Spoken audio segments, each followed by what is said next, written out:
My half-brother was already standing by the entrance with his wife when he glanced at my badge and said, "You think you belong here?" That's how the night my father would announce his successor began.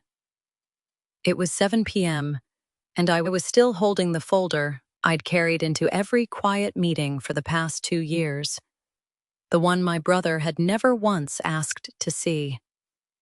In an hour, one of us would be named CEO. He was already sure it wouldn't be me. But let me start from the beginning. This story begins at a charity gala and ends somewhere far more valuable, at a truth I didn't expect to find. Before we start, I'd love to hear from you. Leave a quick comment and tell me what's the weather like where you are right now. Some details have been adjusted for storytelling purposes. What matters most is the message it carries. My brother was standing at the hotel entrance when he looked at my badge and said, "You think you belong here tonight?" March 14th, 2025. The Northern Hotel in downtown Billings glowed against early spring darkness, and Terrence Caldwell, 47, Executive Vice President, my older brother, stood near the entrance in a slate gray suit, checking his watch with the ease of someone who'd never doubted he belonged anywhere. I'd arrived in a charcoal dress I'd chosen for how it didn't demand attention, the same approach I'd taken running the company's community programs for 6 years, while my brother ran expectations. "It's the 40th anniversary gala," I said. "Everyone's invited." Glenda Caldwell, 45, his wife, stood beside him in burgundy silk, her hand resting on Terrence's arm, like it was the only thing anchoring her to this outcome. "It's a company milestone, Terrence," she said, polished deflection masking satisfaction. "Everyone's invited," but Terrence wasn't looking at her. He was looking at my badge, Larisa Caldwell, Director of Corporate Social Responsibility, and his expression wasn't anger or competitive tension. It was genuine bewilderment. That was what made my hands tighten on my shoulder bag. Not the condescension. The fact that he truly, fundamentally, didn't see a reason I'd be here. I helped build what we were celebrating tonight. The community programs that put Caldwell Manufacturing's name on hospital wings and scholarship funds. The CSR strategy that turned our father's regional company into something people wanted to work for, not just buy from. But explaining that would only prove his point. "Excuse me," I said, and walked past him into the lobby. The Northern smelled like lilies and floor polish, marble floors, gold fixtures, a chandelier from Prague. Our father had held the company's 20th anniversary here. Now we were back for the 40th, and somewhere in these halls, Lawrence would announce who'd lead Caldwell Manufacturing into its next decade. How many times can you be erased from a story you helped write before you start to disappear even to yourself?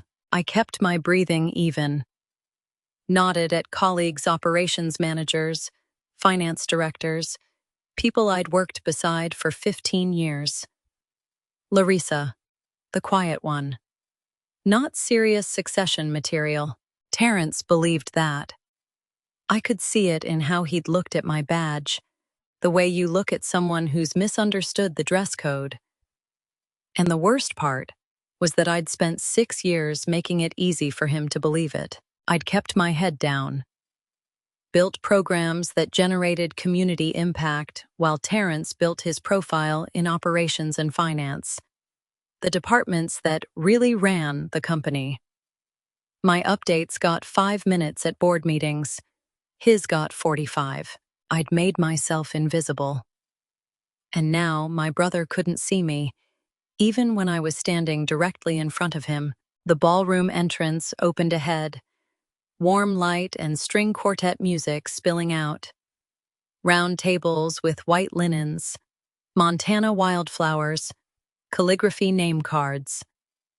My father had started Caldwell Manufacturing in a garage in 1986 with borrowed capital. 40 years later, we employed 340 people and held contracts across the Northwest. I'd helped build that. The version that mattered to communities, to workers, to people who saw our name and thought partnership instead of just profit. But Terrence had looked at me like I'd crashed someone else's party. The hardest part wasn't the insult. It was knowing that in 60 minutes, he might be proven right.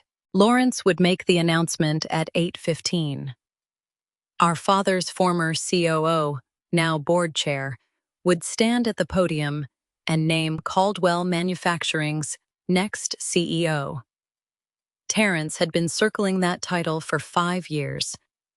Executive Vice President of Operations, the visible leader. I'd never formally been in the running. No one had asked, but 6 months ago, Lawrence had pulled me aside after a board meeting and said, "The CSR expansion you presented, walk me through the full model." 3 weeks later, he'd asked for my operational assessments, then my thoughts on company culture. Then a private meeting where he'd said nothing about CEO succession, but everything about whether I understood what leadership actually required. I'd built something nobody bothered to notice. And now, maybe, possibly, someone had. I stopped outside the ballroom entrance, adjusting the strap of my shoulder bag. Inside was a folder I'd assembled over 2 years' data on community partnerships, financial models for CSR expansion, testimonials from tribal leaders and nonprofit directors, documentation of work that generated loyalty and long-term value in ways that didn't show up in quarterly operations reports. Nobody had asked to see it, but I'd brought it anyway. Voices carried through the corridor behind me, Lawrence's assistant on her phone. 8:15, yes. 1 hour from now. He's ready. I turned slightly, catching sight of Terrence through the lobby crowd, shaking hands with our lead distributor, laughing, his posture loose and confident. He didn't look nervous, didn't look like someone waiting for a verdict. He looked like someone who'd already read the ending. You learn to measure humiliation not in words, but in how long it takes your hands to stop shaking. Mine were steady now. But Terrence's absolute certainty sat in my chest like a stone, and nothing in his expression suggested I was part of whatever announcement Lawrence would make in 60 minutes. He just didn't know about the folder in my bag, the one nobody had ever asked to see. The folder weighed less than 2 pounds, but I'd been carrying it for 2 years. I stepped into the grand ballroom and let the warmth and noise wash over me. 200 voices layered over string quartet arrangements. The folder's leather binding felt smooth under my thumb, edges worn from being pulled out at meetings where nobody asked to see it. Inside, meeting notes from partnership conversations, signed agreements with 3 tribal nations, budget breakdowns for every CSR initiative I'd built since 2020, impact metrics that tracked community investment down to the dollar, competence nobody had asked to see. Terrence ran operations. I ran what they called community relations, like it was charity work instead of actual business. Like putting Caldwell Manufacturing's name on hospital wings was goodwill rather than strategy. Like the partnerships I'd built with the Crow, Northern Cheyenne, and Blackfeet Nations relationships that opened supplier networks and generated loyalty you couldn't purchase, were nice-to-haves instead of competitive advantages. This folder held every partnership, every impact metric, every decision no one else had bothered to track. I'd documented it all because that's what you do when you're good at something. You keep records, you build institutional knowledge, you create systems that outlast individual memory. I'd stopped waiting for anyone to ask to see it. That wasn't why I'd kept it. The ballroom sparkled with Montana elegance that took serious money to look effortless. Crystal chandeliers, white linens, centerpieces of lupine, and Indian paintbrush. 200 people navigated between round tables, voices rising in practiced corporate socialization. At the head table, board members were gathering. Lawrence Caldwell, 70, had built Caldwell Manufacturing from a single warehouse in 1986, and even in retirement mode, he moved through rooms like he still owned the air itself. He caught my eye across the ballroom and gestured toward a private alcove. My stomach tightened. I navigated through clusters of colleagues, past the bar where someone was laughing too loud, into the alcove where my father stood with his hands in his pockets. "Larisa," he said. Just my name, but weighted with 41 years of context. "Dad, competence without witness is like a tree falling in an empty forest. Except the tree keeps growing anyway, roots deepening whether anyone hears it or not." "I'm making the announcement tonight," Lawrence said. "Before dinner ends, no more delays." My fingers tightened on the folder's edge. "Have you decided?" "I have." He studied me for a moment, and I couldn't read what he saw. Pride? Doubt? Relief that this succession battle would finally end? "Just be yourself tonight, Larisa. That's all I need to see." He squeezed my shoulder, the same gesture he'd used when I was 8 and nervous about my first piano recital when I was 16 and worried about college applications.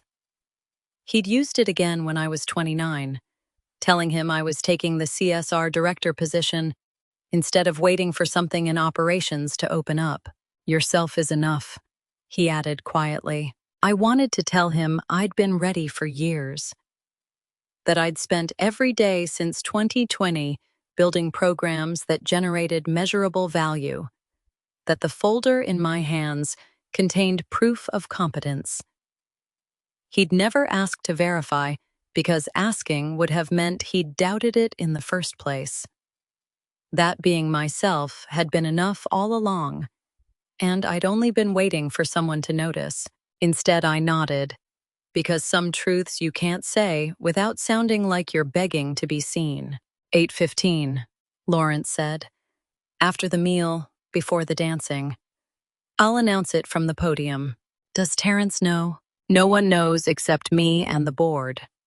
That's how we're keeping it clean." He paused. This needed to be decided on merit, not managed by family politics. Clean. Like succession was a surgical procedure instead of a family reckoning. Like announcing his choice in front of 200 people, employees, distributors, community partners, competitors wouldn't detonate years of accumulated resentment, regardless of which name he said. But that was my father's style. Make the decision privately. Announce it publicly. Let transparency handle the fallout. "You've done good work," he said. And it should have felt like validation, but instead felt like a benediction before battle. "Better than I think you realize." He returned to the head table where board members were waiting. I watched him go, folder still in my hands, his words playing on repeat. "Just be yourself. Yourself is enough."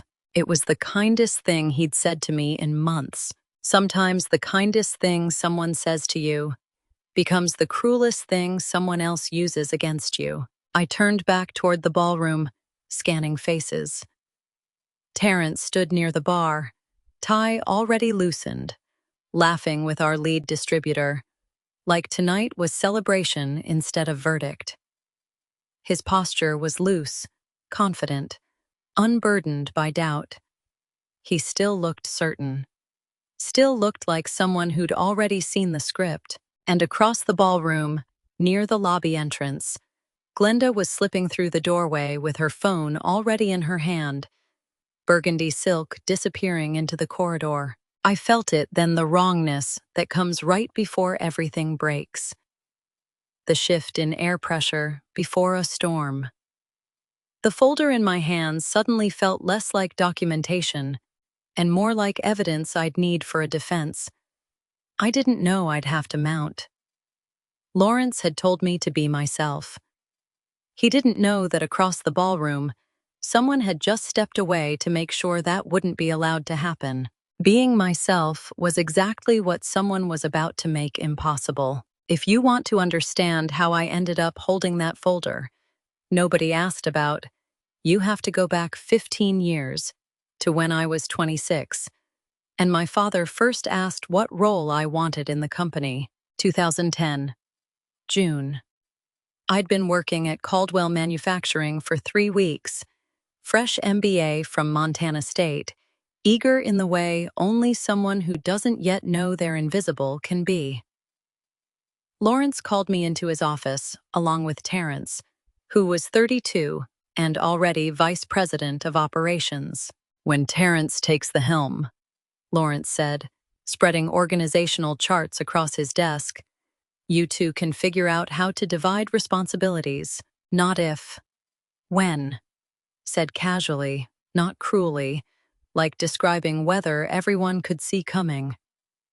Terrence nodded, already mentally rearranging the charts. I sat there with my notebook open and realized my father had written the ending before I'd finished the first chapter. The erasure wasn't dramatic. It was 1,000 small edits until I disappeared from the story entirely. Board meetings where I'd raise a question and Lawrence would say, "Good thought, Terrence. What do you think?" Strategy sessions where my analysis would be discussed briefly, then tabled, until Terrence weighs in. Performance reviews where I got praised for being supportive, while Terrence got praised for being visionary. 2011. I proposed restructuring our distribution contracts to prioritize regional suppliers. Terrence said it was interesting and explained why it wouldn't work. 3 months later, he pitched the same restructuring to the board. Nobody remembered I'd suggested it first. 2012. Terrence pulled me aside after a quarterly review. "Larisa, why don't you let the operations team handle procurement strategy? You're spreading yourself thin." I wasn't spreading myself thin. I was doing the work. But he genuinely couldn't see the difference between me contributing and me overreaching.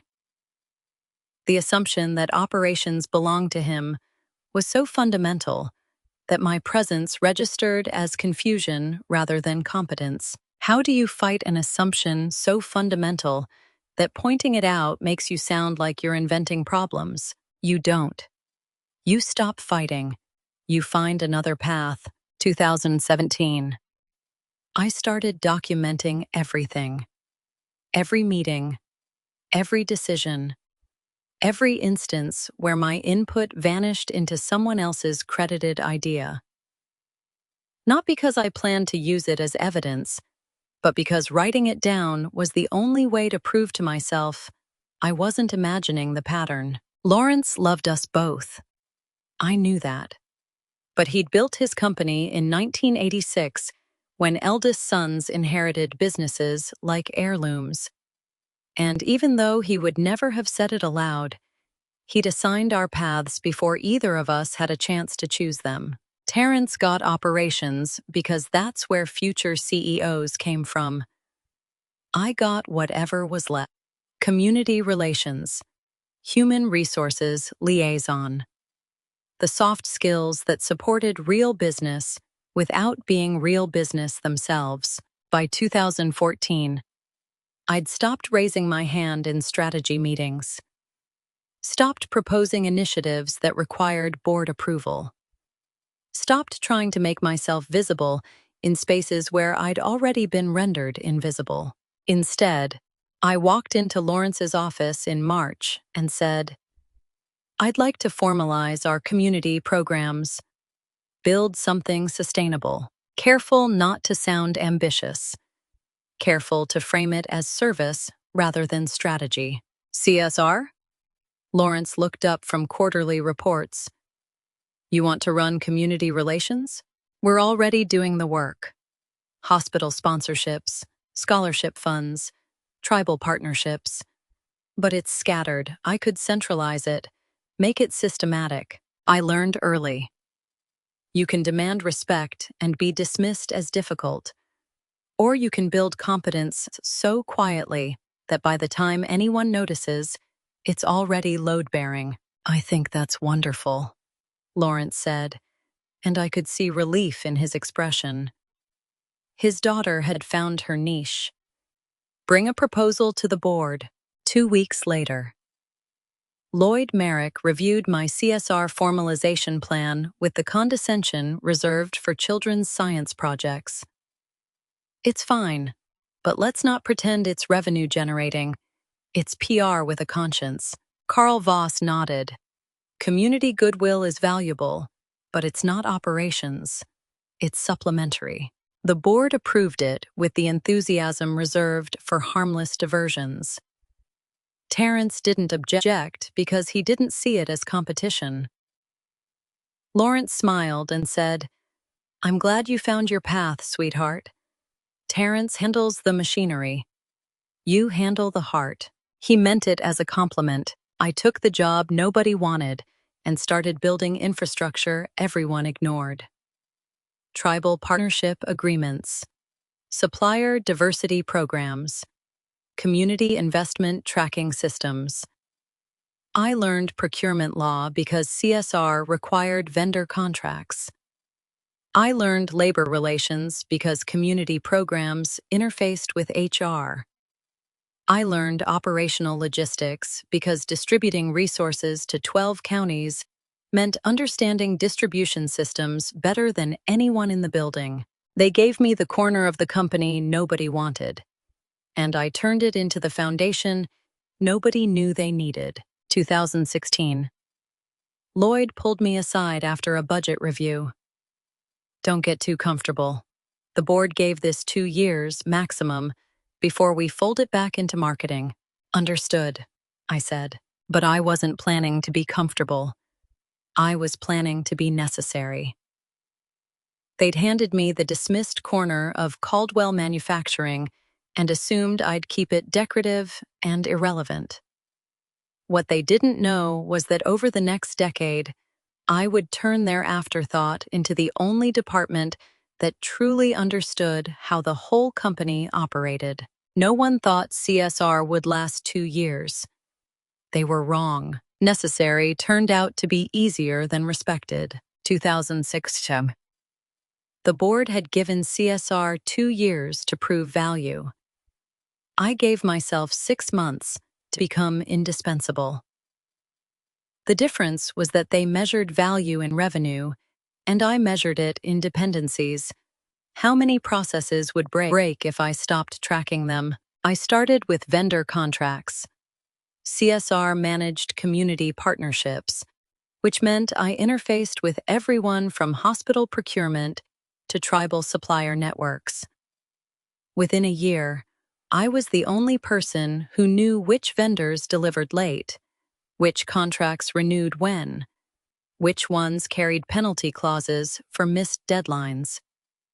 Operations relied on those relationships, but Terrence didn't track the details. He knew margins. I knew that our primary equipment supplier had a 6-month lead time, and our backup had quality control issues that required additional inspection protocols. 2007. I took over compliance calendars, environmental permits, safety inspections, community impact assessments. Tedious work. Nobody wanted. I built tracking systems that automated reminders and documented timelines. The board saw it as clerical. I was mapping the company's entire operational skeleton. 2008. Lloyd asked me to coordinate a regulatory audit Because you're good with paperwork. I delivered documentation, so thorough the auditors finished 2 days early. Terrence got credit for streamlined operations. I didn't correct him. I just added regulatory compliance to my expanding portfolio of things nobody else wanted to understand. Power isn't always loud. Sometimes it's knowing exactly when the county permit expires while everyone else is watching quarterly earnings. By 2020, I could tell you which suppliers had the capacity for emergency orders, which community programs affected which labor pools, which regulatory timelines constrained which expansion plans. Terrence knew strategic direction. I knew how strategy actually got implemented on the ground, which is where strategy either lives or dies. Carl told the board in 2020, CSR keeps things running smoothly. Not flashy, but solid. He meant it as faint praise. He was missing the point entirely. I wasn't keeping things smooth. I was becoming the only person who understood how the whole system connected. They thought I was organizing community events. I was building institutional memory nobody else possessed. 2017. Glenda married Terrence in June. She'd been director of corporate communications since 2017, and she wore the title like armor-proof. She belonged in the Caldwell orbit, not just through marriage, but through professional merit. I watched her at the wedding reception, laughing with Lloyd and Carl, already talking about Terrence's future with the certainty of someone whose identity depended on a specific outcome. 2021. Glenda resigned from corporate communications. To support Terrence's rising profile, she said publicly. To manage the anxiety privately, I suspected. The board was making casual references to Terrence's succession more frequently. Lloyd would say things like, when Terrence takes over, we'll need to revisit the supply chain strategy. Not if. When. Glenda's entire identity shifted into future CEO's wife. I saw it in how she positioned herself at company events, how she spoke about our vision for the company instead of Terrence's plans, how she watched Lawrence at family dinners like she was waiting for an announcement that kept getting delayed. Glenda didn't fear my competence. She feared what it revealed about Terrence's assumption of inevitability. 2024. She started pushing harder. I overheard her at a company dinner. Your father will announce soon. It's time. Terrence just smiled. It's handled, Glenda. Dad knows what makes sense. That confidence. That absolute certainty. I recognized it from every board meeting where he'd assumed his perspective was obviously correct. But Glenda's anxiety grew inverse to his certainty. The longer Lawrence delayed the announcement, the more frantic her reassurance-seeking became. By early 2025, she was attending every board function, every company event, positioning herself as already fulfilling the role, making sure everyone saw her as the future First Lady of Caldwell Manufacturing. March 14, 2025. Afternoon, 6 hours before the gala. Glenda visited company headquarters that afternoon. I didn't see it happen. I was finalizing gala logistics, reviewing my CSR presentation folder one last time before the evening. But I would learn later what she did. She went to the old corporate communications office on the third floor. Told security she was picking up personal files she'd forgotten when she resigned in 2021. Nobody questioned it. She was still Terrence Caldwell's wife. The office was mostly empty, repurposed as storage. She sat at the old terminal, telling herself it was just professional curiosity, just checking if IT had cleaned out her files properly. She entered her old credentials. G. Caldwell.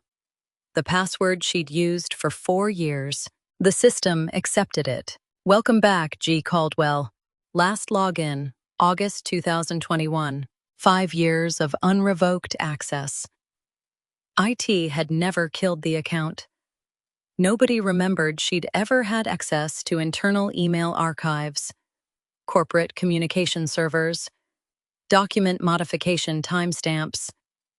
Nobody remembered her at all. Security footage later showed her hands trembling slightly as she stared at the screen, realizing what she was looking at. A ghost account. Administrative privileges. Access to everything. They say the cover-up is worse than the crime. But sometimes the crime is just realizing you have a weapon you didn't know existed. Glenda logged out carefully, cleared the screen, closed the office door behind her. And somewhere in that quiet third-floor hallway, fear transformed into opportunity. The system access still worked. 5 years unrevoked. A ghost account nobody remembered to kill. And in 6 hours, she would use it to make sure Lawrence's announcement went exactly one way. The first course arrived at exactly 8 o'clock, and for 20 minutes, I almost believed everything would be fine. I didn't know yet what Glenda had discovered that afternoon in the old corporate communications office. I didn't know about the unrevoked system access, the ghost account, the weapon she'd found in IT's forgotten corner. I was sitting at the head table watching champagne flutes catch chandelier light while 200 people celebrated 40 years of Caldwell manufacturing. And I thought the worst thing that could happen was hearing my father say my brother's name instead of mine. I was wrong about what worst looked like. Lawrence stood for the welcome toast, and the ballroom fell quiet in that particular way that means everyone is genuinely listening. 40 years ago, he said, voice carrying over the clink of silverware being set down. We had 1 warehouse, 3 employees, and a contract to supply equipment to 3 Montana counties. Tonight, we're family. The room erupted in applause. Terrence raised his glass from his seat 2 tables away, looking every inch the heir apparent in his tailored suit and easy smile. Glenda sat beside him in that burgundy silk, her hand on his arm, watching Lawrence with an intensity that should have warned me something was coming. But I was watching my father, and he was smiling. And for 20 minutes, the world felt like it might tip in my direction. Lloyd Merrick sat to my left, our corporate counsel, 58 and sharp in the way lawyers get when they've spent decades reading contracts for landmines. Your CSR programs get mentioned in every local paper now, he said between sips of champagne. Quite the legacy. As if my work was already past tense, already finished. Thank you, I said, because there was nothing else to say that wouldn't sound defensive. Carl Voss, our forensic accountant, sat across from me reviewing the printed menu like it might contain hidden costs. The tribal partnerships were smart, he said without looking up.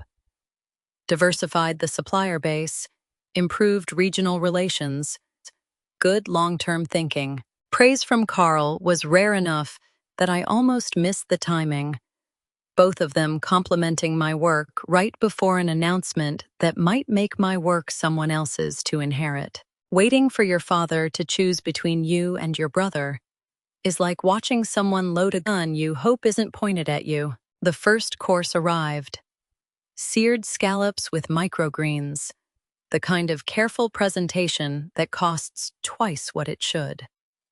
I moved food around my plate and made polite conversation with the operations director, seated to my right, and checked my watch twice without meaning to. 8:15. Lawrence had said he'd make the announcement after the meal, before dancing.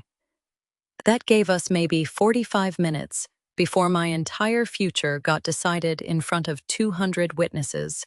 The ballroom hummed with conversation, laughter. The string quartet playing something classical I half recognized. Normal, celebratory. The board members at nearby tables looked relaxed, champagne doing its work. 40 years of success being toasted with the assumption that the next 40 would follow the same upward trajectory under steady, predictable leadership. Nobody looked worried. Nobody looked like they expected conflict. That should have been my first warning. 8:23. Margaret Voss, the hotel's senior event coordinator, appeared at Lawrence's elbow with apologetic efficiency and a sealed envelope. She murmured something too quiet for me to hear over the ambient noise, placed the envelope beside his plate, and disappeared back toward the lobby. Lawrence glanced at it, picked it up, checked the front. His expression didn't change immediately. That was the worst part. He opened the envelope like it might contain routine correspondence, pulled out what looked like a single-typed page, and started reading. I knew something was wrong before Lawrence's face changed. I felt it in the way the air went still, like the moment before lightning strikes. His eyes moved across the page, stopped, went back to the top, read again. His jaw tightened in the way it did when he was processing information he didn't want to process. Lloyd noticed. "Everything all right, Lawrence?" Lawrence didn't answer immediately. He was still reading, and I could see his lips moving slightly, forming words I couldn't hear. Potential conflict of interest, budget allocations, ethics review recommended. My stomach dropped. Carl leaned forward, abandoning his scallops. That doesn't look like anniversary correspondence. Lawrence finally looked up. His eyes found mine across the table, across 3 empty champagne glasses and the centerpiece of Montana wildflowers. The expression on his face wasn't anger. It was something worse. Confusion. Disappointment. The look you give someone when you've just learned they might not be who you thought they were. "Larisa," he said quietly. "Not sweetheart. Not honey. My name," said the way a judge says a defendant's name before reading a verdict. The conversation at the head table died. Lloyd and Carl were both watching now, trying to read what was happening without obviously eavesdropping. 2 tables away, I saw Terrence glance over, alerted by some shift in the room's energy. I wasn't reading congratulations. Lawrence folded the letter carefully, placed it face down beside his untouched plate. His eyes stayed on mine. He didn't smile. He didn't reassure. He stood, excused himself from the head table with a murmured apology to Lloyd and Carl, and gestured toward the private alcove where we'd talked an hour earlier. The alcove where he'd told me to be myself. Where he'd said myself was enough. That felt like a lifetime ago. I stood on legs that didn't feel entirely steady and followed my father away from the celebration, away from the champagne and scallops and string quartet. Whatever accusation had just arrived in a sealed envelope. It had come 25 minutes before he was supposed to announce my future. The door closed behind us, and my father said, "Someone has accused you of structuring your entire career to position yourself for this announcement. No preamble. No gentle lead-in. Just the accusation, delivered in the same private alcove where an hour ago he'd told me to be myself." He handed me the letter. Single page, typed on board council letterhead, unsigned. I recognized the formatting official internal correspondence, the kind that carried weight, even when it shouldn't. I read. Ethics Review Recommendation Director L. Caldwell, CSR Division. My hands didn't shake. That surprised me. My hands stayed steady while my stomach dropped through the floor. Recent analysis of CSR budget allocations and program timing reveals concerning pattern of coordinated announcements designed to maximize board visibility during succession consideration period.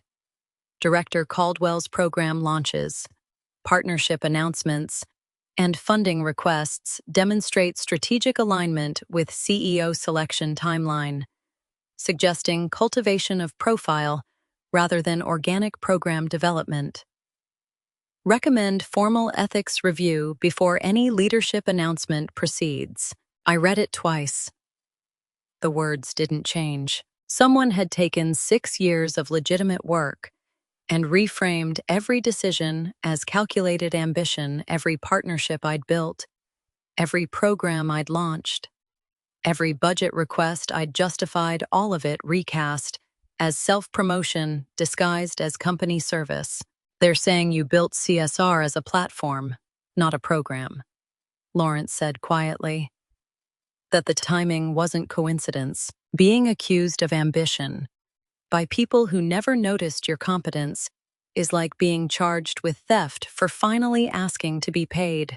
The Riverside Partnership launched in 2017, I said, and my voice came out flat, precise, stripped of emotion, because emotion would make this worse. The Crow Nation Supplier Agreement was 2018.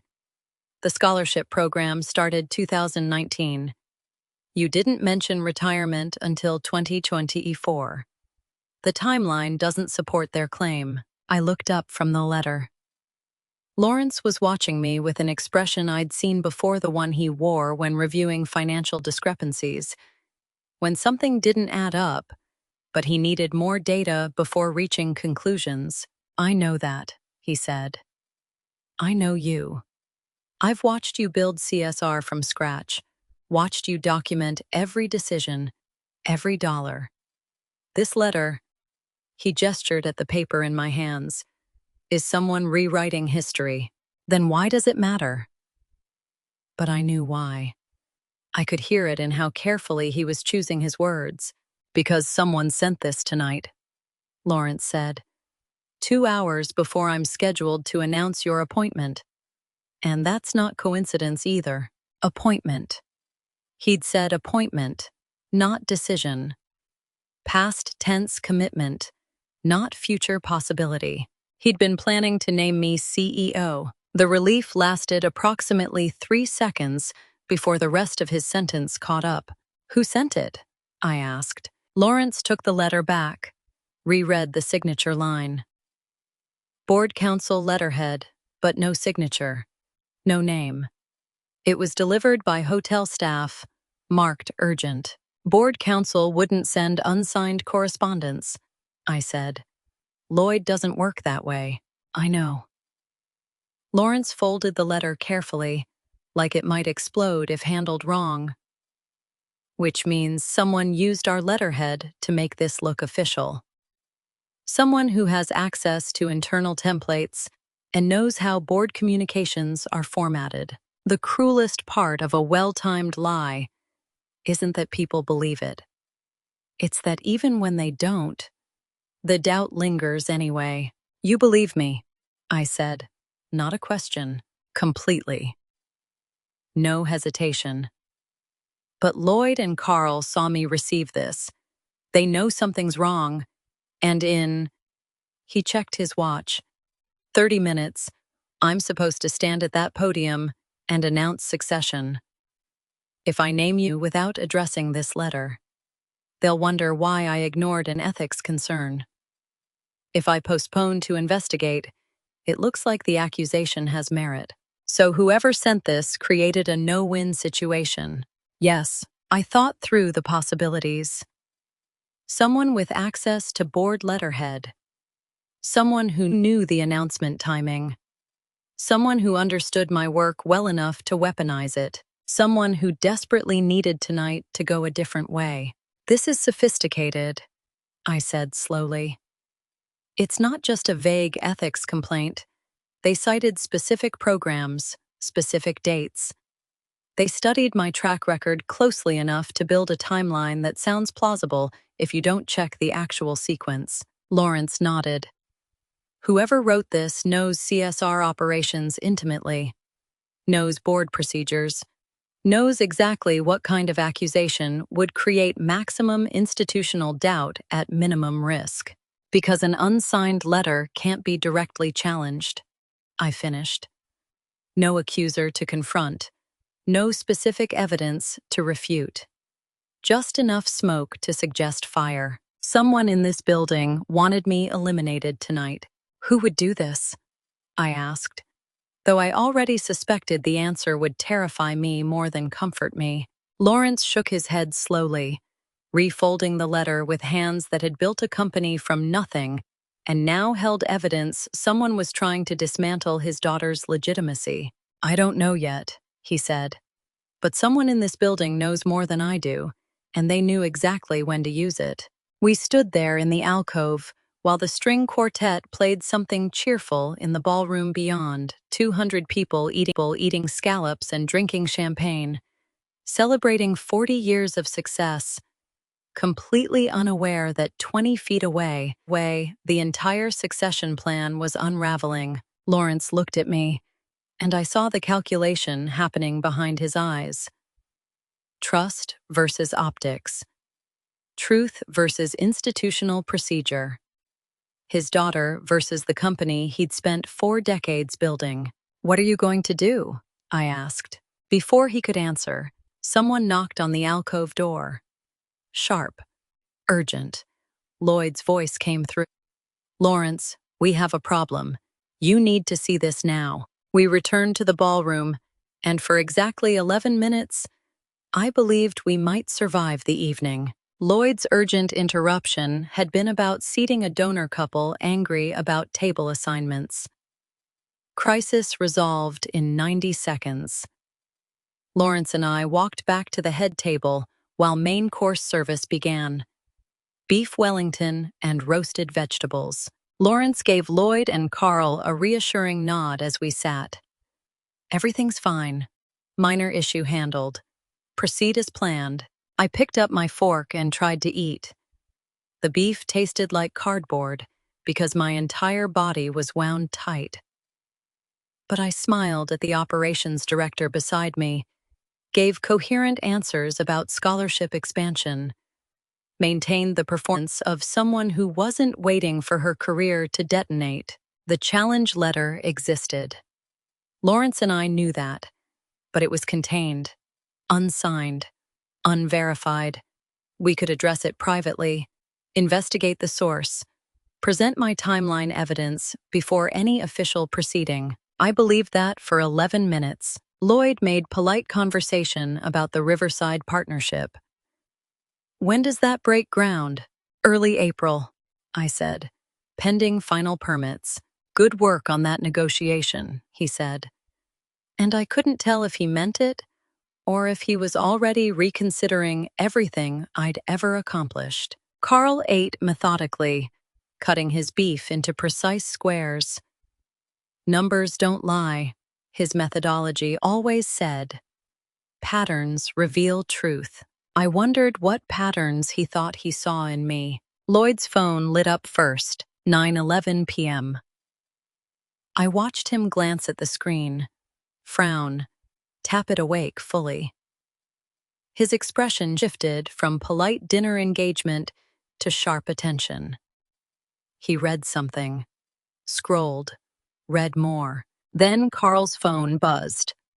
Then 3 other phones at nearby tables. A cascade of notifications breaking dinner etiquette in a way that signaled urgency. Carl checked his phone. His jaw tightened. Lloyd leaned toward him, voice low. Are you seeing this? These dates. Carl stared at his screen. If these timestamps are accurate, this isn't coincidence.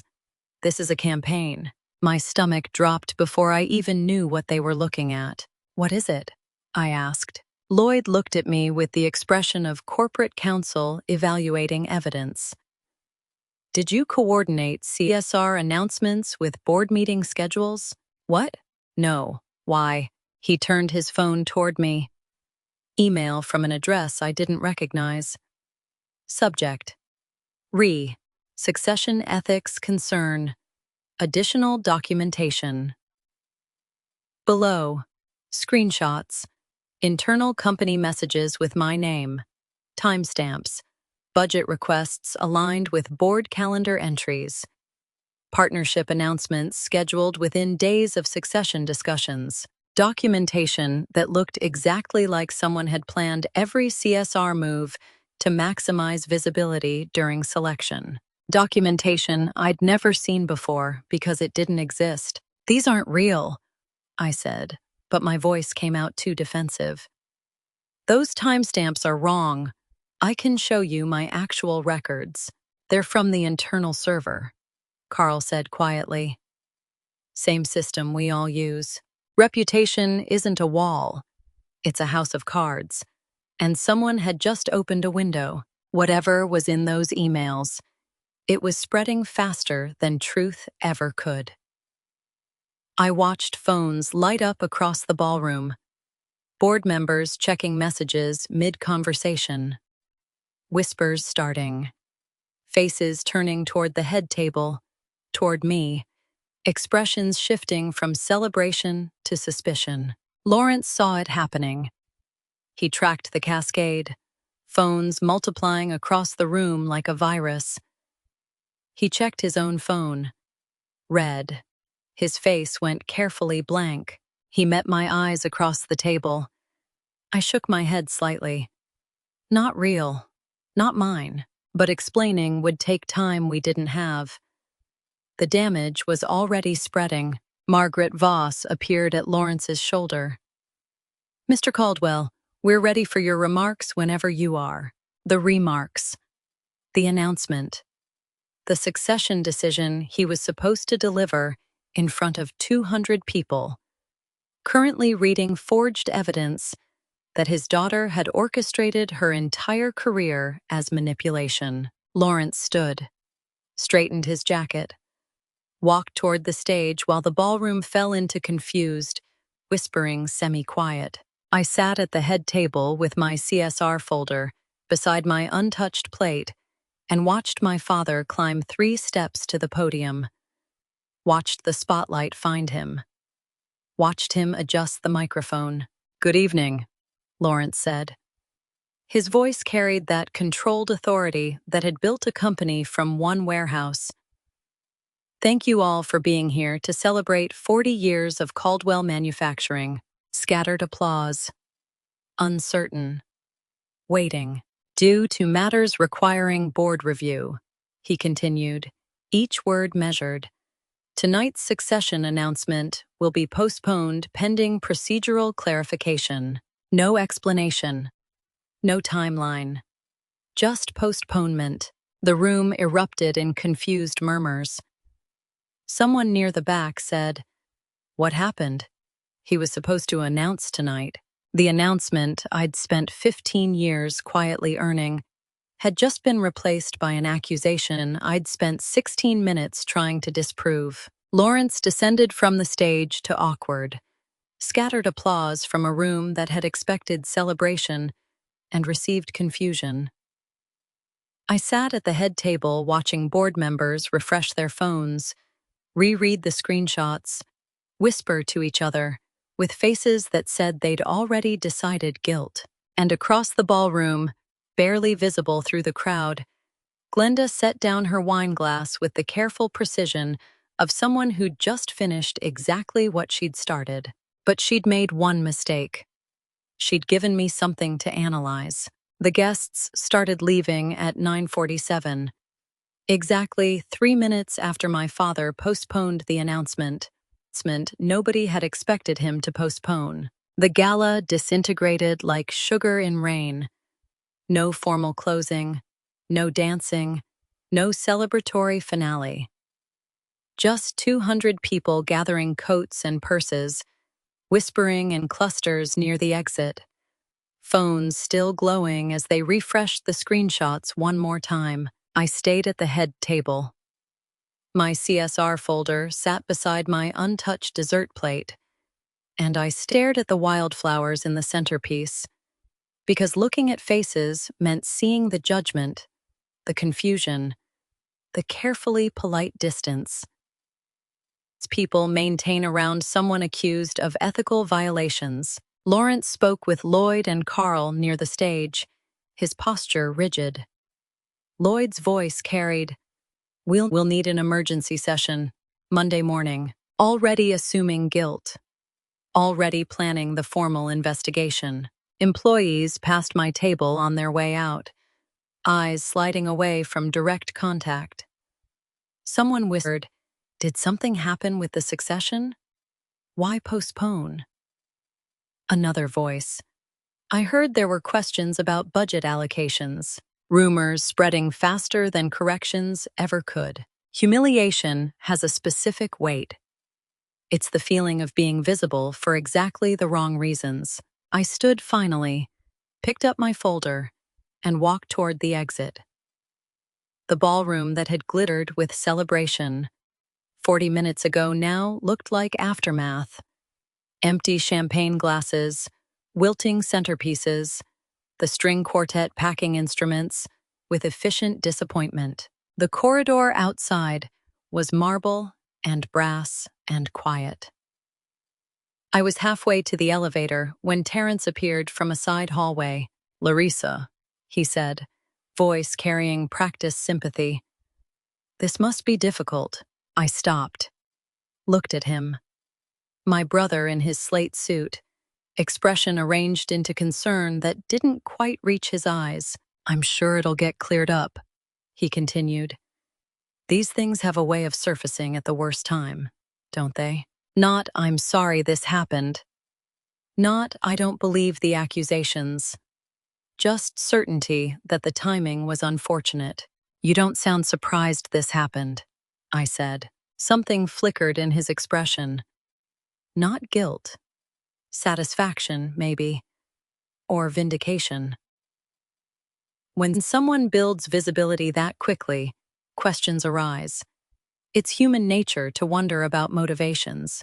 "I've been building CSR for 10 years. Exactly," he said, as if that proved his point. "And all that work came to board attention in the last 18 months. Convenient timing, some might say. How do you mourn a position you never had while defending yourself against crimes you never committed? These things have a way of surfacing at the worst time," he repeated. And this time, I heard what was underneath the words. Certainty. He'd expected exactly this result. Whether he knew about the forged screenshots or just benefited from them, he'd walked into this conversation already knowing how the evening would end. "Good luck with the process," Terrence said, and walked past me toward the ballroom where Glenda was probably waiting. I took the elevator to the parking garage alone. My Subaru was on level 3, tucked between a Range Rover and a Tesla.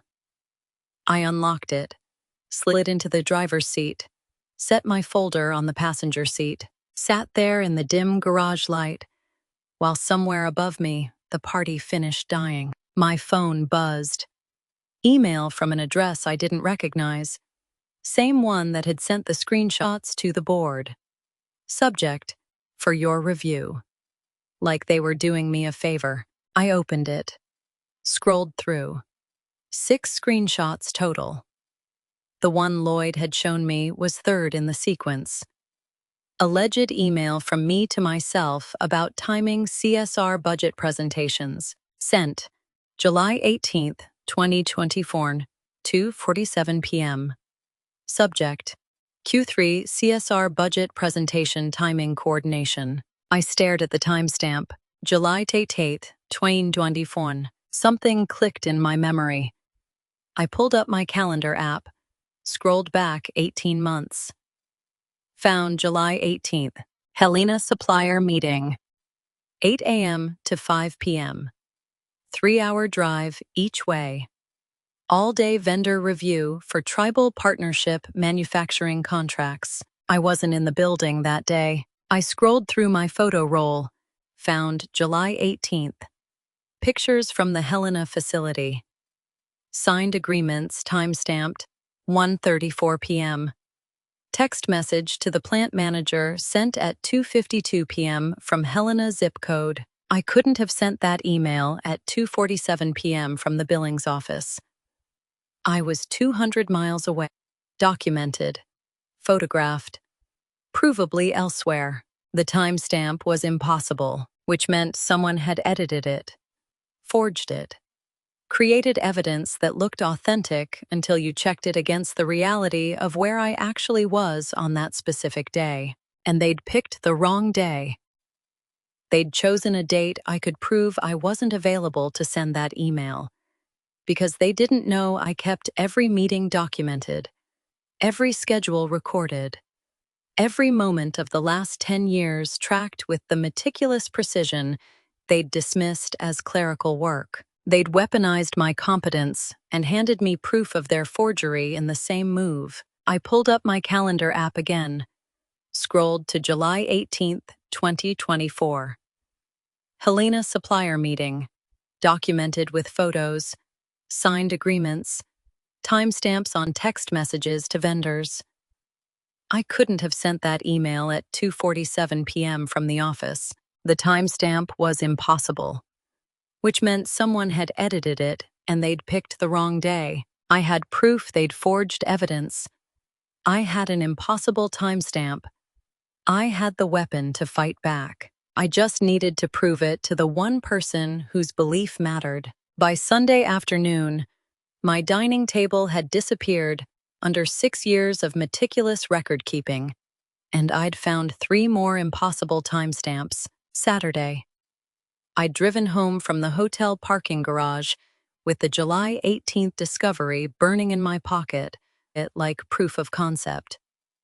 One impossible timestamp meant either coincidence or forgery.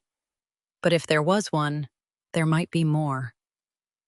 Sunday morning, I'd started pulling files. My loft apartment in the warehouse district wasn't large open floor plan, exposed brick, windows that let in too much sun, and not enough heat in winter. But the dining table could seat 8 when I bothered to have people over. Now it held laptop, printed emails, vendor contracts, travel receipts, board meeting minutes, project schedules, budget proposals.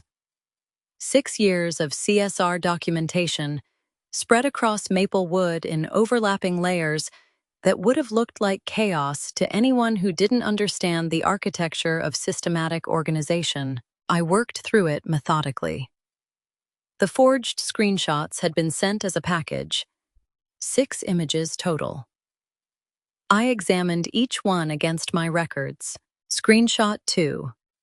Alleged email about coordinating partnership announcements with board calendar dates. Timestamp. August 3, 2023, 3:15 p.m. I pulled up August 2023 in my calendar. Seattle Nonprofit Leadership Conference. 3-day event. Hotel receipt. Conference badge photo. Panel discussion. I'd moderated timestamped 2:47 p.m. I couldn't have sent an email from billings office at 3:15. Screenshot 4. Budget request timing strategy. September 12, 2024, 4:47 p.m. I checked September 12. Board meeting that ran until 6 p.m. Meeting minutes I'd kept showed I'd presented CSR quarterly update from 4:30 to 5:15. I couldn't have been in my office sending emails during a board presentation I was actively delivering. Screenshot 6. Discussion of maximizing visibility during succession consideration. October 29, 2024, 11:23 a.m. October 29 was the day I'd driven to Crow Nation headquarters for contract renewal signing. 4-hour round trip, documented with signed agreements timestamped 11:47 a.m. and 2:33 p.m. I couldn't have been in 2 places simultaneously. Precision is a strange form of revenge you don't attack.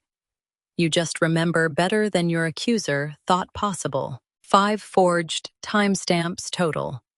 5 documented alibis, proving I wasn't where the emails claimed I wasn't doing what the screenshots suggested I'd done. Whoever had manufactured this evidence had access to internal company emails, had to make the formatting look authentic, but they didn't know my actual schedule. Didn't know I kept vendor receipts, conference badges, travel confirmations, meeting minutes that made their forgery provable. They'd weaponized my work against me, not realizing I'd documented everything they assumed I'd forget. Sunday night, I assembled the counter-evidence package: 5 forged screenshots, 5 calendar entries, 5 sets of documentation proving impossibility. Organized chronologically, cross-referenced, ready to present to anyone who'd look at facts instead of implications. I photographed it all before packing it into the CSR folder that had sat beside my untouched dessert plate Friday night. Monday, I went to work. The office felt different. Not in obvious ways. Same cubicles, same conference rooms, same coffee maker in the break room that required 3 attempts before producing anything drinkable. But the atmosphere had shifted in the way air pressure changes before storms. Colleagues who used to stop by my desk with questions about community programs now walked past without eye contact. Conversations that would have included me stopped when I entered break rooms. Rachel Kimball, the junior CSR coordinator who'd asked me hundreds of questions over 2 years, now wouldn't make eye contact in the hallway. Being avoided by people you've worked beside for years teaches you the difference between colleagues and witnesses. Tuesday morning staff meeting. Lloyd addressed the room without looking at me directly. In light of recent concerns, all budget proposals need secondary verification going forward. Institutional doubt becoming policy. Carl nodded agreement, made notes about transparency protocols and oversight mechanisms. I sat at the table with my notebook and said nothing. Didn't defend myself. Didn't explain the counter-evidence sitting in my office folder. The right moment to present proof wasn't in a staff meeting where people had already decided guilt. It was in a setting where facts could be examined without audience, where documentation could speak louder than rumors. Lunch Tuesday, I overheard 2 operations managers in the hallway. I thought she was different. Guess everyone's ambitious when CEO's at stake. Casual condemnation. Easy judgment. 6 years of competence erased by 6 minutes of forged screenshots. I'd spent 6 years earning respect one detail at a time. Took 6 minutes to lose it with 5 forged timestamps, but I had something they didn't know. I had proof, documentation, evidence that didn't rely on belief or benefit of doubt, just calendar entries and vendor receipts, and the meticulous record-keeping everyone had dismissed as clerical. Wednesday afternoon. I stayed late, office empty, reviewing the evidence package one more time. 5 impossible timestamps, 5 documented contradictions. The forgery was undeniable once you checked the facts, but proving forgery raised a more dangerous question. Who had the access required to create it? Who has access to company emails but doesn't know my travel schedule? Not regular employees. They didn't have archive privileges. Not external actors. They couldn't replicate internal formatting. Someone with system access but limited operational visibility. Someone who could pull old emails, edit metadata, create authentic-looking screenshots, but couldn't cross-reference against the schedule I kept in shared calendars, the travel I documented in expense reports, the meetings recorded in minutes only I maintained. Friday evening, I photographed the complete evidence package one more time. 5 forged timestamps, 5 documented alibis, vendor receipts, travel confirmations, meeting minutes that made forgery impossible to deny. I had proof someone had manufactured evidence against me. What I didn't have was proof of who only the growing certainty that whoever accessed those emails had privileges most employees didn't possess, which meant the next conversation couldn't wait for Monday. The board convened at 9 on Monday morning, and for the first time in 6 years, I walked into that room holding proof I existed. I'd called Lawrence Friday night, asked for closed session, minimum attendees. Monday, earliest possible, he'd agreed without asking why, which meant he either trusted me or needed answers badly enough to risk what I might say. Either way, I had 72 hours to prepare. Now I sat at the long mahogany table in the boardroom, where I'd presented CSR quarterly updates for 6 years, where I'd been praised for being thorough and dismissed for being clerical. 5 days ago, my entire career had been called into question by screenshots nobody had bothered to verify. Lawrence sat at the head of the table. Lloyd and Carl flanked him, corporate counsel and forensic accountant who'd spent a week assuming my guilt.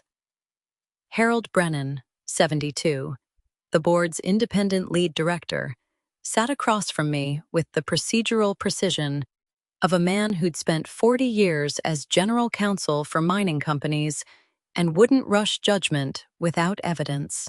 I'd brought evidence. Thank you for convening on short notice, I said, and laid my folder on the table. Same folder that had sat beside my untouched dessert plate while my career imploded. I need to show you why those screenshots couldn't be real. Lloyd leaned back slightly. We've reviewed them extensively. The formatting matches internal TMK. The formatting is perfect, I said.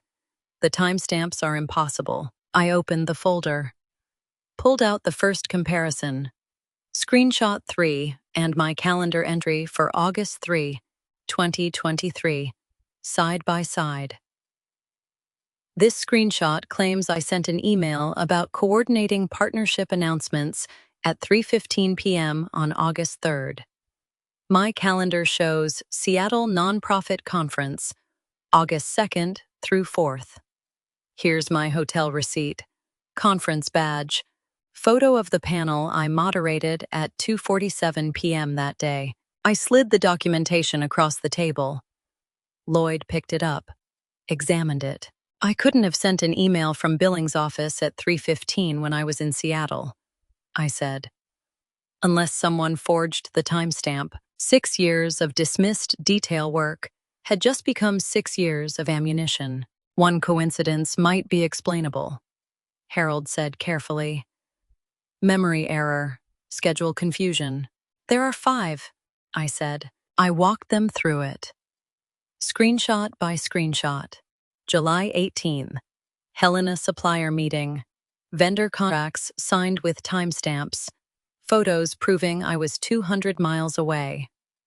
September 12 board meeting I'd attended. Meeting minutes show I presented CSR update from 4:30 to 5:15. Couldn't have sent email at 4:47 from my office.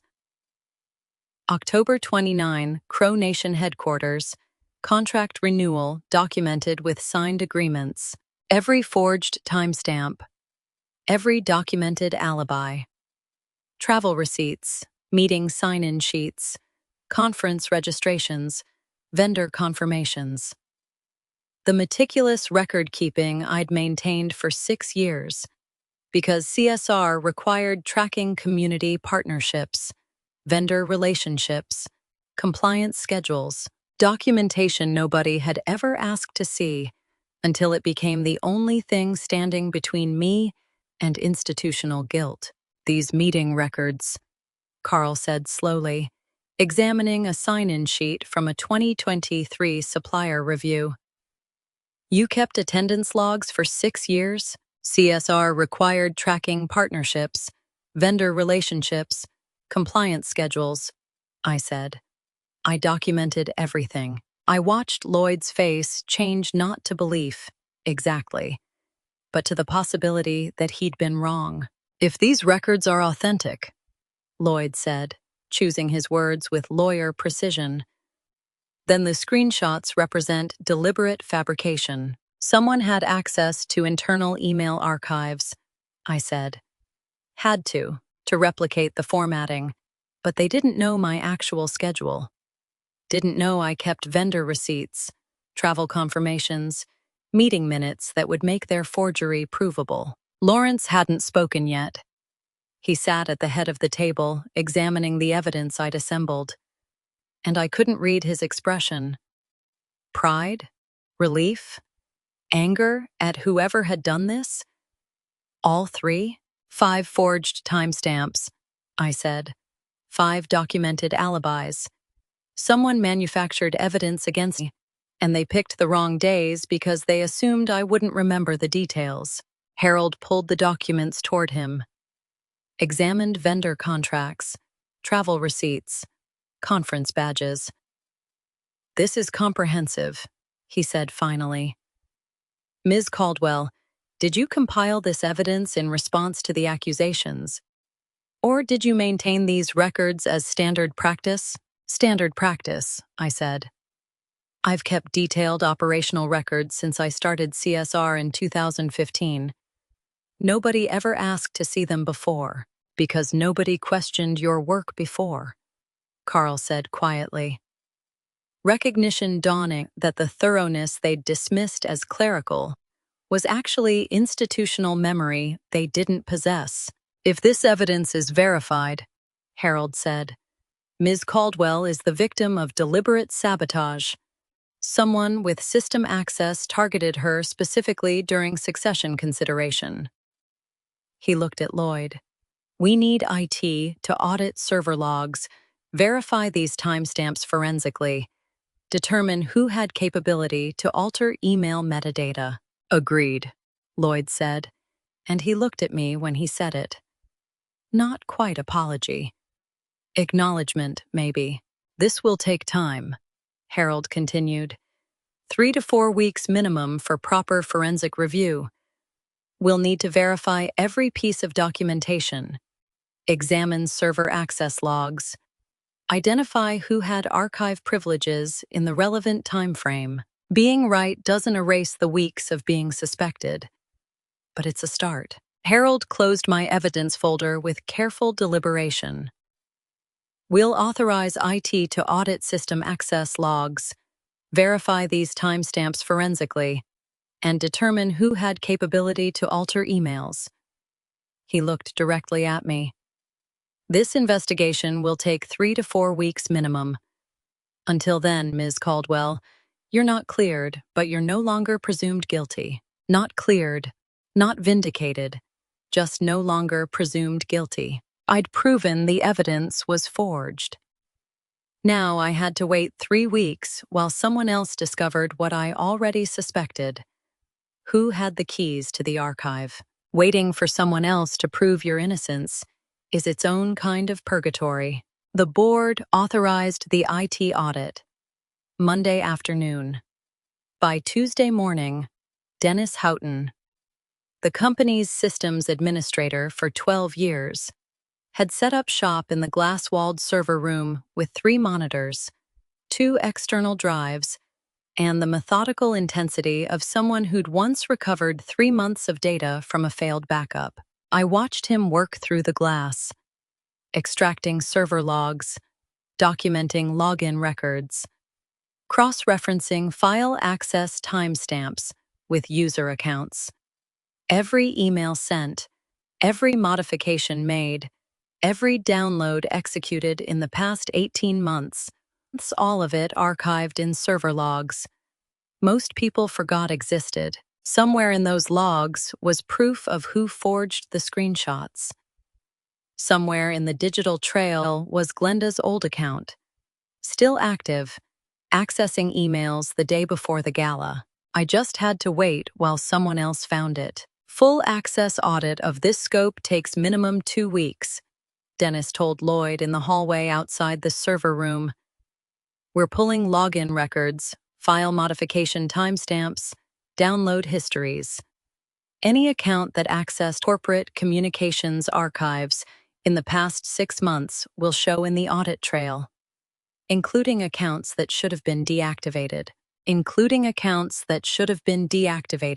The audit's methodology would expose what I'd suspected.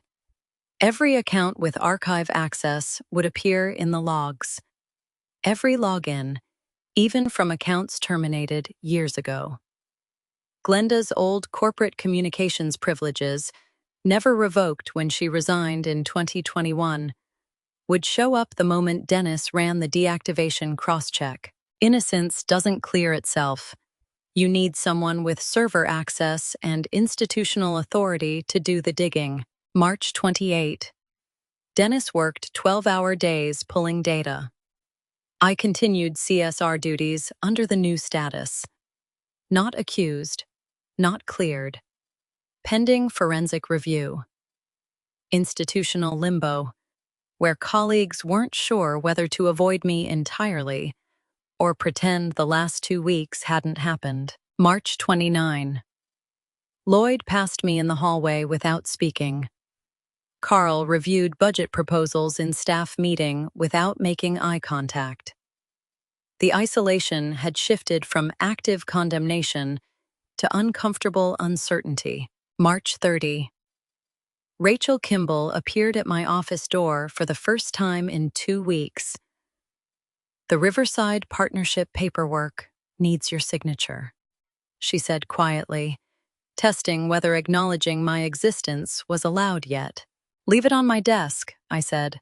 I'll review this afternoon. Professional normalcy. Refusing to acknowledge the distance that had opened between us, the weeks when she'd routed every question through other departments rather than ask me directly. Before I tell you what the audit uncovered in those server logs, are you still with me? Comment A if you think the forger acted alone, or B if someone helped them, and add one reason why in 5 to 10 words. A quick note. What follows includes recreated investigation details for narrative purposes. The lesson is what matters. April 1. Every day I worked under that cloud was another day the audit got closer to proof.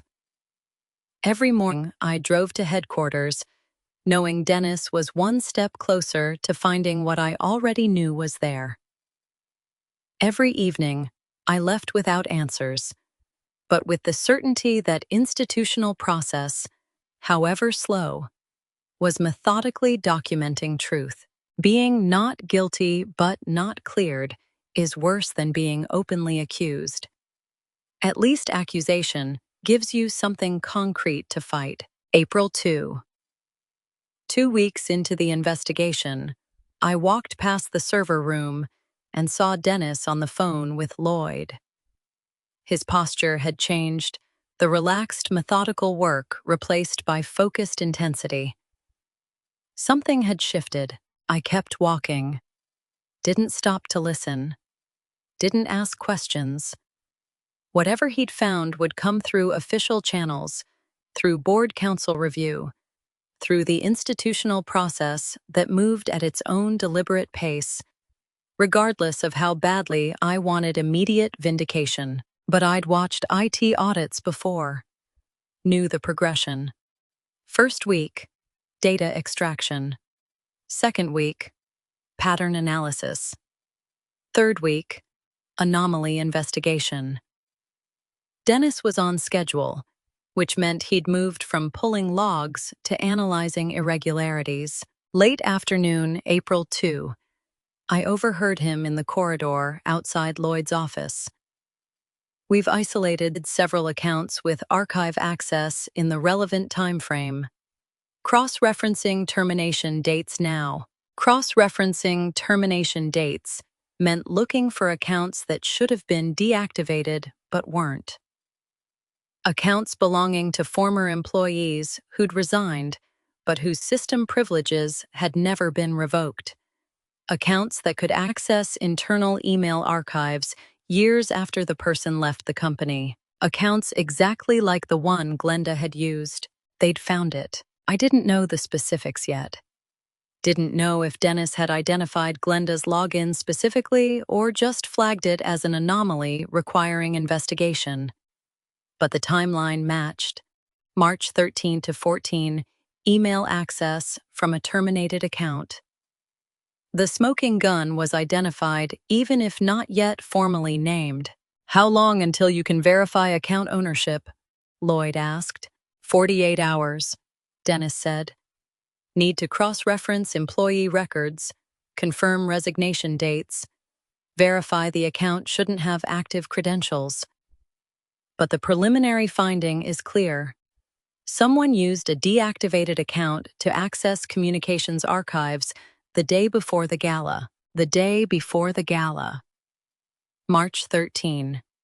Exactly when Glenda would have needed to access old emails, edit timestamps, create the forged screenshots that detonated my career at the anniversary dinner. We'll need documentation before presenting to the board, Lloyd said. Full account history, access logs, timeline of modifications. Understood. I'll have the complete audit report ready by Friday. Friday, April 5. 3 more days.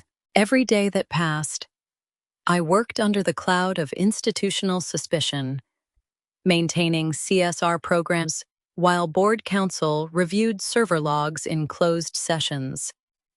But I'd watched Dennis focus on March 13th to 14 communications access. I'd heard him mention terminated accounts. The audit was coming, and it was bringing exactly the answer I'd been waiting for. The question was whether I'd be in the room when they named the name I already knew. Dennis called the meeting for that morning, and the first words out of his mouth were, "We found the account that accessed the archives, 2 days ahead of schedule." The audit that was supposed to finish Friday had produced results on April 3rd, because once Dennis isolated the anomaly pattern, verification took hours instead of days. I sat in the executive conference room with Lawrence, Harold Brennan, and Dennis, watching him project server logs onto the wall screen. Rows of data that meant nothing to most people, but everything to anyone who understood what they were looking at.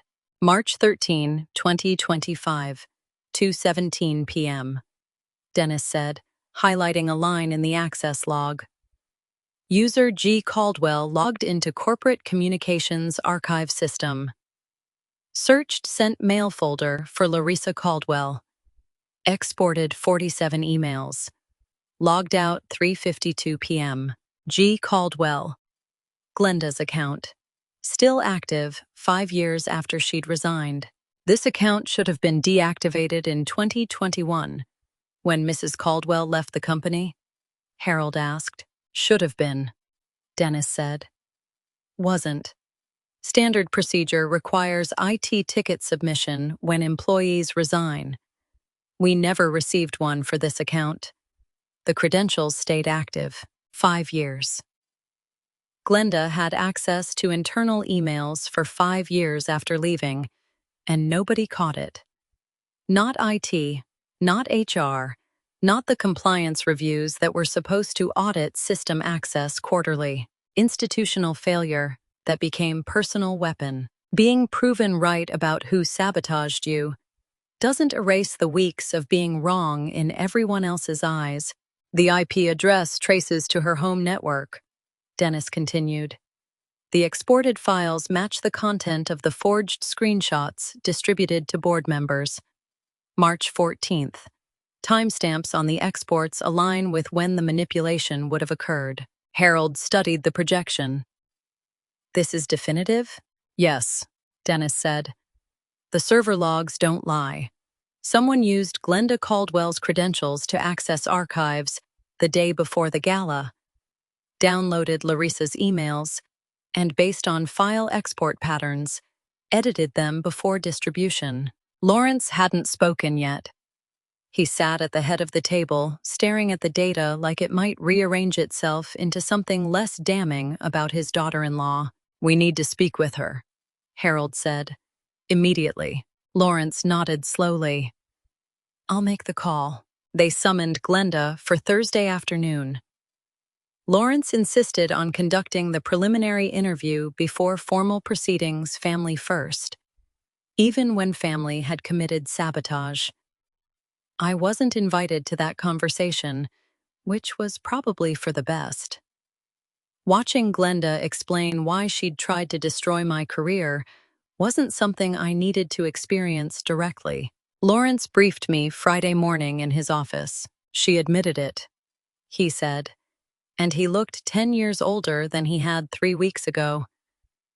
Claimed she had legitimate access, that nobody told her the account was deactivated. Harold showed her the server logs, the timeline, the file exports. She couldn't maintain the denial. "What did she say?" I asked. Lawrence pulled out Harold's interview notes. Initially defensive. Said she was checking old files from her corporate communications work. Harold pressed, asked why she accessed files specifically related to your CSR programs, why she exported them, why she distributed them anonymously the night of the gala. He paused, reading ahead in the notes. "She broke," Lawrence continued. "Said she was protecting Terrence, that he deserved the CEO position, that you were going to take it from him. How do you sabotage someone's career and call it love?" "She admitted to altering the timestamps?" I asked. "Yes." Said she knew enough about email systems from her communications work to edit metadata, made the emails look like you'd been coordinating CSR announcements with board calendars, timing everything for succession visibility. Lawrence looked at me. She thought she was defending her husband's rightful position, didn't see it as sabotage, saw it as exposing what she believed was your manipulation. "But it wasn't," I said. "I know," Lawrence said quietly. "I know that now. Should have known it then." We sat in silence for a moment. Outside his office window, spring sunlight made the parking lot look deceptively cheerful. "There's something else," Lawrence said, and his tone shifted. "Something Glenda said during the interview that bothers me." He found the section in Harold's notes. "I asked her why she was so certain Terrence needed defending, why she thought you were a threat, when the board hadn't even announced succession consideration publicly. What did she say?" She said, "He was so sure. He knew something, always knows." I felt something cold settle in my chest. "Knew what?" I asked. "About the succession decision?" "That's what I asked," Lawrence said. She got vague. Said Terrence just had confidence, had always been certain about how things would turn out. Said he told her not to worry, that the announcement would go the right way. "I knew something. Your brother's certainty at the gala," Lawrence said slowly. The way he looked when I postponed the announcement. I thought it was arrogance, assumed entitlement. What if it was information? "What kind of information?" "That's what bothers me," Lawrence said. "Glenda sabotaged you because she thought Terrence's position was threatened. But Terrence acted like someone who knew the outcome before it was decided. Those two things don't match unless he had a reason to be certain that didn't come from you." I finished. Lawrence closed the interview summary, but that one sentence hung in the air between us. He knew something. Always knows. Glenda had confessed to forgery, admitted to accessing archives, taken responsibility for the sabotage, but she'd accidentally given us something more dangerous evidence that Terrence's absolute certainty about succession wasn't arrogance or assumption. It was knowledge, and knowledge, like that, doesn't come from nowhere. Dennis Houghton's security audit report arrived at 9:47 a.m. on Monday, with a subject line that said, Routine compliance review. No action required. I almost deleted it. The board had requested IT run expanded access logs after Glenda's sabotage, but I'd assumed it was procedural checking who'd touched the Gala files, confirming the breach was isolated. Standard post-incident protocol that would find nothing because we'd already found everything. I clicked it open only because Harold had asked for a summary by noon. The report was exactly what I'd expected. Comprehensive, technical, boring. 97 documenting every login, every file access, every email sent or received by anyone with administrative privileges in the 6 months surrounding the gala. Most of it showed exactly what you'd expect executives accessing their own files: finance reviewing budgets, operations pulling contracts. Page 43 flagged one anomaly. EVP account shows bulk transfer, February 2025. Volume consistent with backup or migration. Flagged per Protocol 7. Any executive file movement over 500 MB requires secondary review. Terrence's account. February 2025. 14 months ago. Standard IT caution, I thought. Probably nothing. He'd likely backed up bid documents or transferred project files before a system upgrade. The kind of thing that gets flagged because it's large, not because it's suspicious. I kept reading. Dennis's note at the bottom. Recommend manual verification before filing as compliant. New security protocols require executive review of any flagged activity. My finger hovered over the archive button. I've replayed this moment 100 times since. The way my finger was already moving toward the delete key. How close I came to missing it entirely, because the subject line said routine, and I believed it. Sometimes the biggest revelations arrive in the smallest envelopes. I called Dennis instead. 20 minutes later, I was in the IT department watching Vikram Desai, 31, pull up server logs with the methodical precision of someone who approached security audits like archaeological digs, every layer documented, every anomaly investigated. The volume matched backup processes, Vikram said, scrolling through access records on his monitor. 847 megabytes transferred over 3 sessions. But the timing didn't match our protocols. Automated archives run at 3 a.m. on Sundays. These transfers happen Tuesday, Wednesday, Thursday evenings between 8 and 11 p.m. Could be manual backup if he was working late on the bid, Dennis said. February 2025. I remembered that timeline. Yellowstone Regional Distribution Contract. Major expansion opportunity. Caldwell had competed against 2 other firms, won the bid in late February with pricing that undercut competitors significantly. Terrence had led that negotiation. That's what I thought, Vikram said, until I checked what he accessed. He pulled up another screen. File transfer logs showing source directories, destinations, timestamps.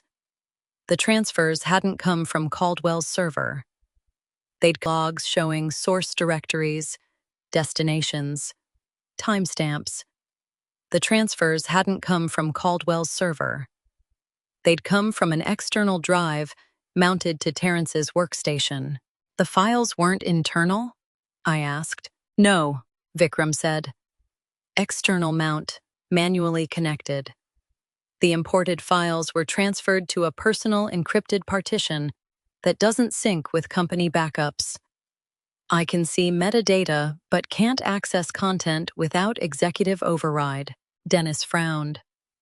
Could be personal files, documents from home. We can't assume. The file creation dates, Vikram interrupted, highlighting timestamps. February 14 through 17, 2025. all created within 4 days, then transferred to his encrypted partition, February 18th through 20. 4 days before Caldwell submitted the final Yellowstone bid on February 22. Can you tell what company the files came from? I asked. Any headers, metadata? Working on it. Vikram's fingers moved across the keyboard. The external drive wasn't labeled in our system, he mounted it manually. But I pulled hash signatures from the transfer cache. He ran a comparison tool. Waited while the system searched. Got a match, he said. Document templates in our database. File access log. Executive account. T. Caldwell. Date. February 18 to 20, 2025. Total volume, 847 megabytes. Types, the PDF, 43%. XLSX, 31%. DOCX, 26%. Source directory. External mount. E. Temp. Import.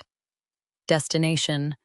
Personal encrypted partition. Template match means internal Caldwell documents, I thought. He was moving his own work. Nothing suspicious unless— Wait, Vikram said, staring at his screen. These templates match our standard formats, but the specific documents aren't in our repository. I cross-referenced against Caldwell's document archive for February 2025. No matches. Could be drafts he deleted after finalizing the bid, Dennis suggested. Let me check industry database, Vikram said, running another search. If the templates are standard business formats, they might match other companies using similar— He stopped. What? I asked. Vikram turned his monitor toward us. Template match confirmed. Company, Bridger Industrial Solutions. Silence. Bridger was the other finalist for Yellowstone, Dennis said quietly. They bid against us. I stared at the screen, at the file types, at the dates, at the volume of data Terrence had imported 4 days before Caldwell submitted the winning bid. You're saying the files Terrence downloaded— I couldn't finish the sentence. Vikram looked at me with the careful precision of someone delivering a diagnosis. Aren't ours. They're Bridger's. Proprietary bid documents, pricing models, distribution strategy. All dated 4 days before our final submission. The room felt smaller suddenly. Airless. Terrence had Bridger Industrial's confidential bidding strategy. Their pricing. Their distribution plans. Everything they were going to propose to Yellowstone Regional. Downloaded to his encrypted partition, days before Caldwell submitted the bid that won the contract. Glenda's words echoed. He knew something, always knows. Not arrogance, not assumption. Corporate espionage. The conference room felt smaller with all 8 of us seated around the table. Harold at the head, Lawrence and Lloyd flanking him, Carl with his laptop open, and Terrence sitting across from Glenda like opposing counsel. Meredith and Eleanor sat along the far side, 2 independent board members who'd joined the company's governance committee 2 years earlier. 2 days had passed since Vikram identified the Bridger files. 2 days while Harold and Lloyd reviewed server logs, consulted legal counsel, decided how to proceed. Now it was April 8th, 2 p.m., and the board had convened what Harold called a preliminary fact-finding session, but what felt like a trial. This session is being recorded, Harold said, his voice carrying the procedural weight of 40 years as general counsel. Ms. Caldwell, Mr. Caldwell, you've both been advised you may have separate counsel present. Do you waive that right? Glenda looked small in the leather chair. Burgundy blazer that had looked confident at the gala now seeming like costume. I don't need a lawyer, Terrence said. I haven't done anything wrong. The confidence in his voice hadn't changed. Still certain.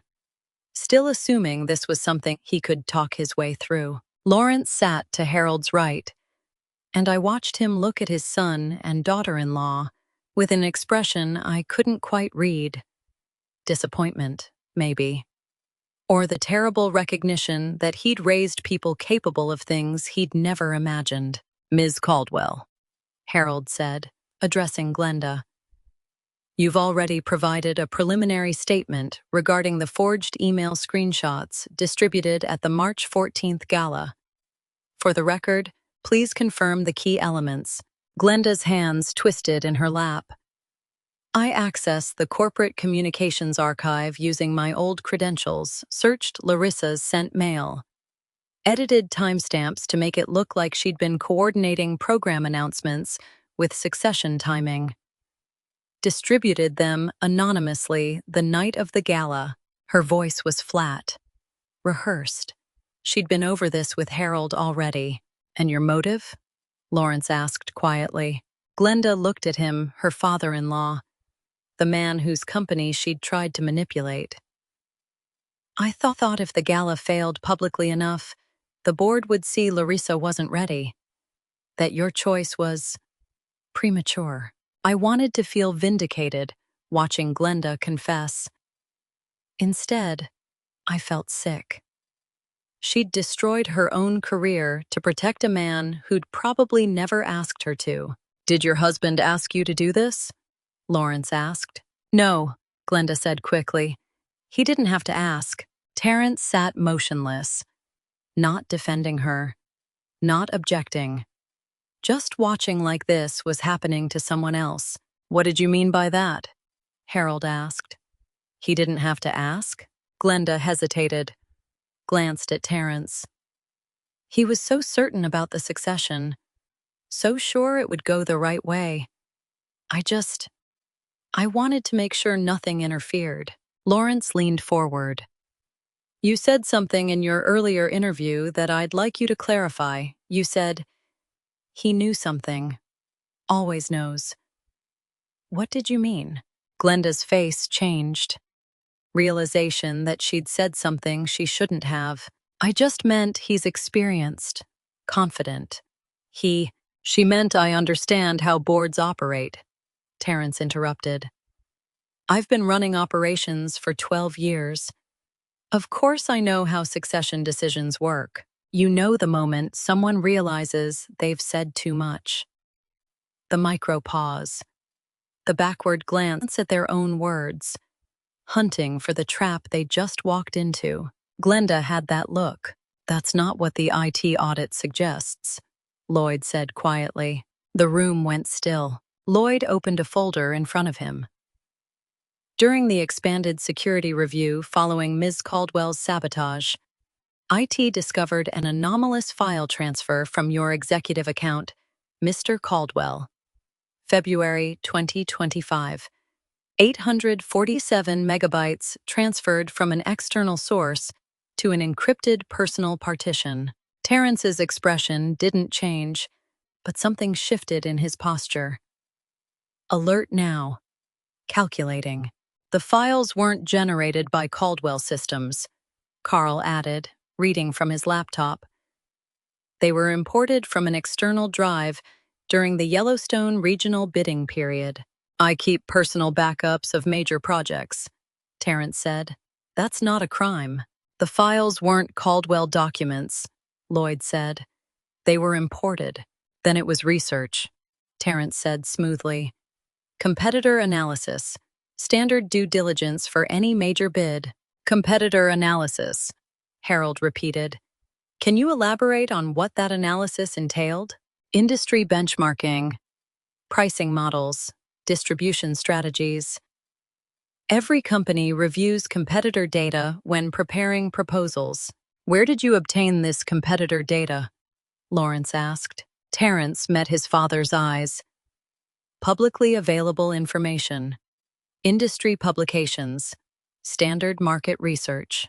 The files were marked confidential, Lloyd said. Silence. Then someone mislabeled them, Terrence said. or it made an error in the audit.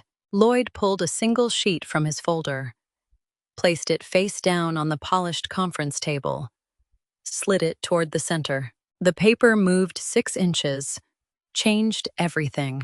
He flipped it over. File access log. Single page. Username at the top. T. Caldwell. Date, February 18 to 20, 2025. Transfer volume, 847 MB. File types listed.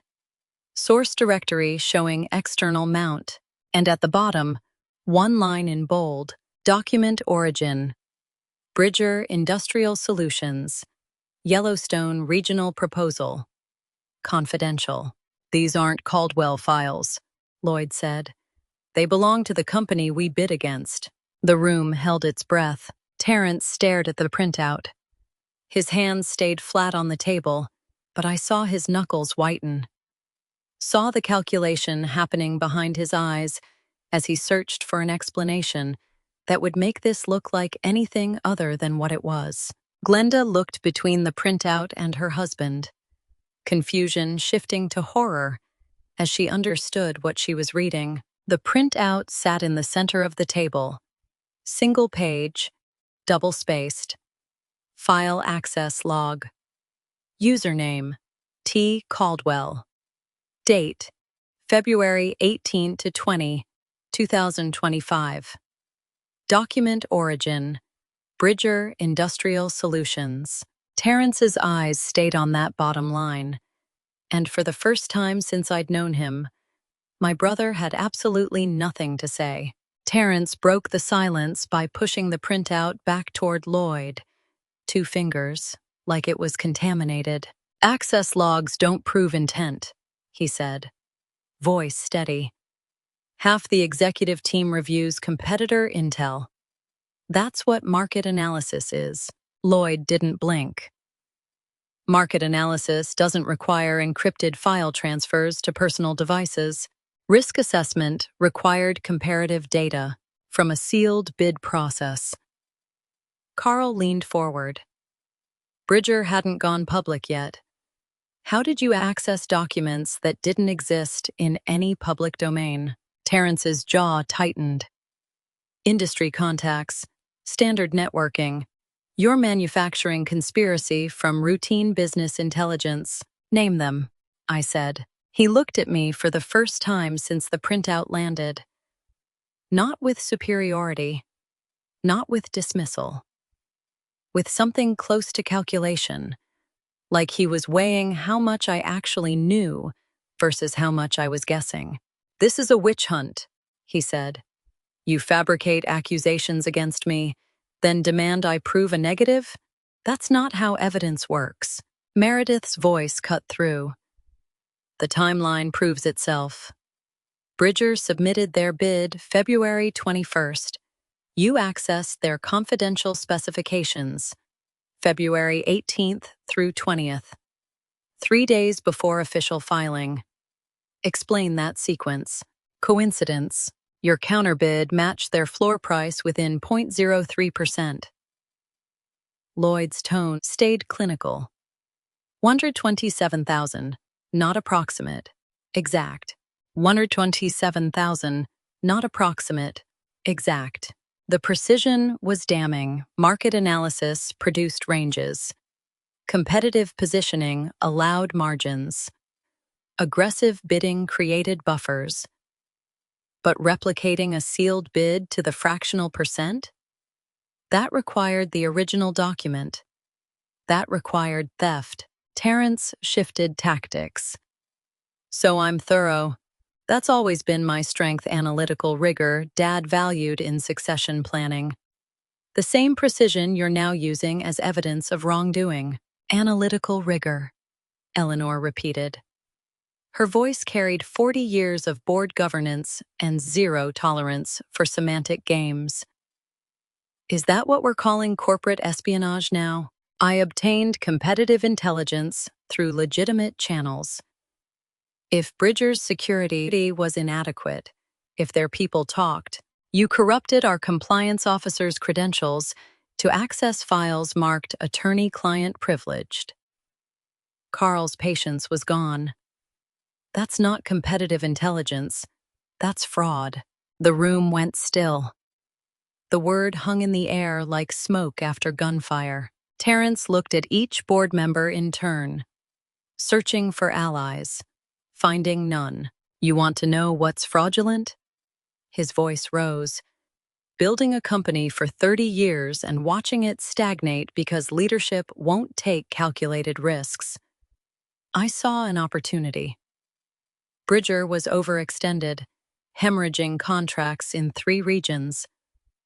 We could have absorbed their client base, expanded our regional footprint, positioned for Q4 growth that would have doubled our market share. By stealing their bid specifications. Meredith's interruption was surgical. That's not risk assessment, that's theft. It's strategy. When does strategy become theft? I asked quietly. The moment you encrypt it. When does strategy become theft? The moment you encrypt it. Terrence stared at me. The brother who'd called me competent, like it was an insult. Who'd positioned my caution as weakness and his recklessness as vision. Who'd spent 3 decades being Dad's chosen successor, while I managed the unglamorous work of keeping the company legal. You wouldn't understand, he said finally. You've never had to fight for anything. Dad handed you compliance, risk management, all the safe little boxes where you could hide and call it contribution. You've never carried the pressure of actual growth targets. I understand you committed corporate espionage using your wife's credentials, I said, voice level. I understand you forged documentation to frame me when the board started questioning your methods. I understand you just confessed to fraud in front of 6 witnesses. His face went pale. The reality of the recording, the minutes, the legal exposure, all of it landing at once. Lloyd cleared his throat. The board requires your formal withdrawal from succession consideration, effective immediately. You can't. We can. Eleanor's tone allowed no argument. We're voting on referral to federal prosecutors. Your withdrawal might influence that vote's timing, might. The weight of it settled. Terrence's entire trajectory, decades of being the chosen one, the visionary, the heir apparent collapsing into a single choice. Withdraw now or face criminal referral immediately. He stood, chair scraping against marble. Glenda acted independently. Whatever access issues you found, she was trying to help the company. Overzealous loyalty. I never asked her to. You accessed the files yourself. Carl's voice carried disgust. Your username, your device, your timestamps, your fraud. But she shouldn't. Terrence stopped. Reset. She shouldn't face consequences for my strategic decisions. Your wife systematically sabotaged your sister's career. Meredith's statement landed like a gavel.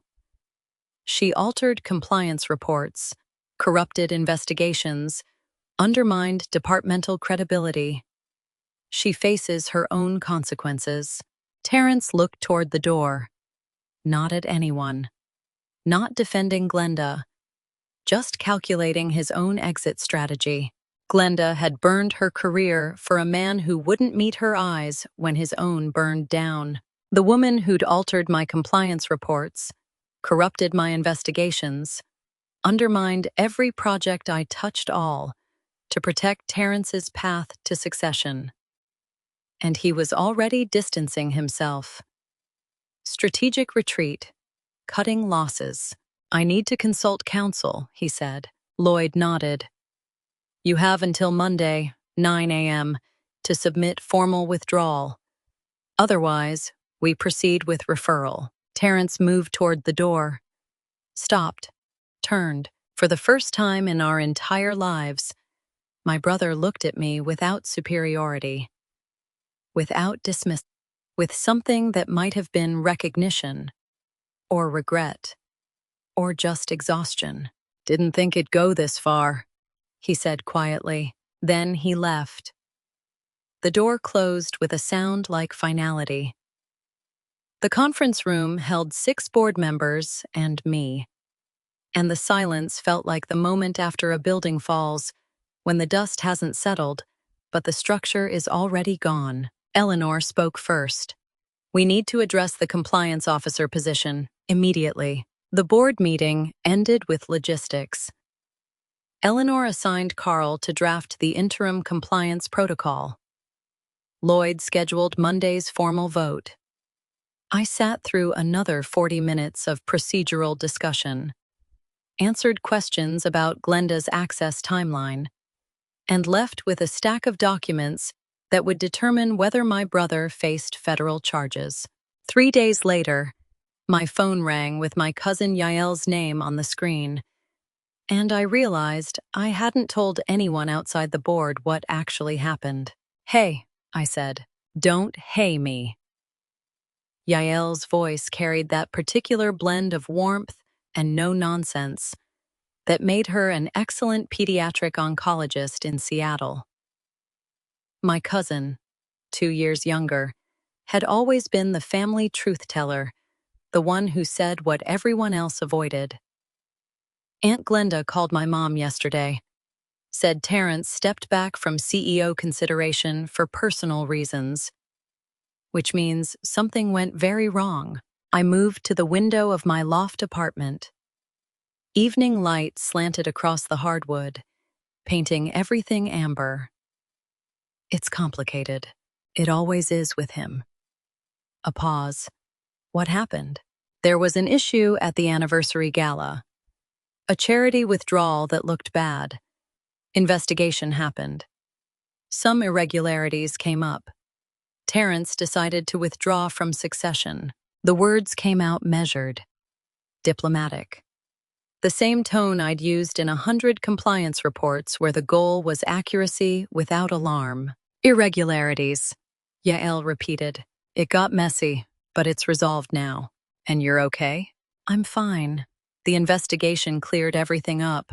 Another pause. Longer this time. I could hear background noise, Seattle traffic, maybe, or the hospital cafeteria, where she sometimes took calls between rounds. "Risa, what kind of irregularities?" "File access issues. Some questions about procurement protocols."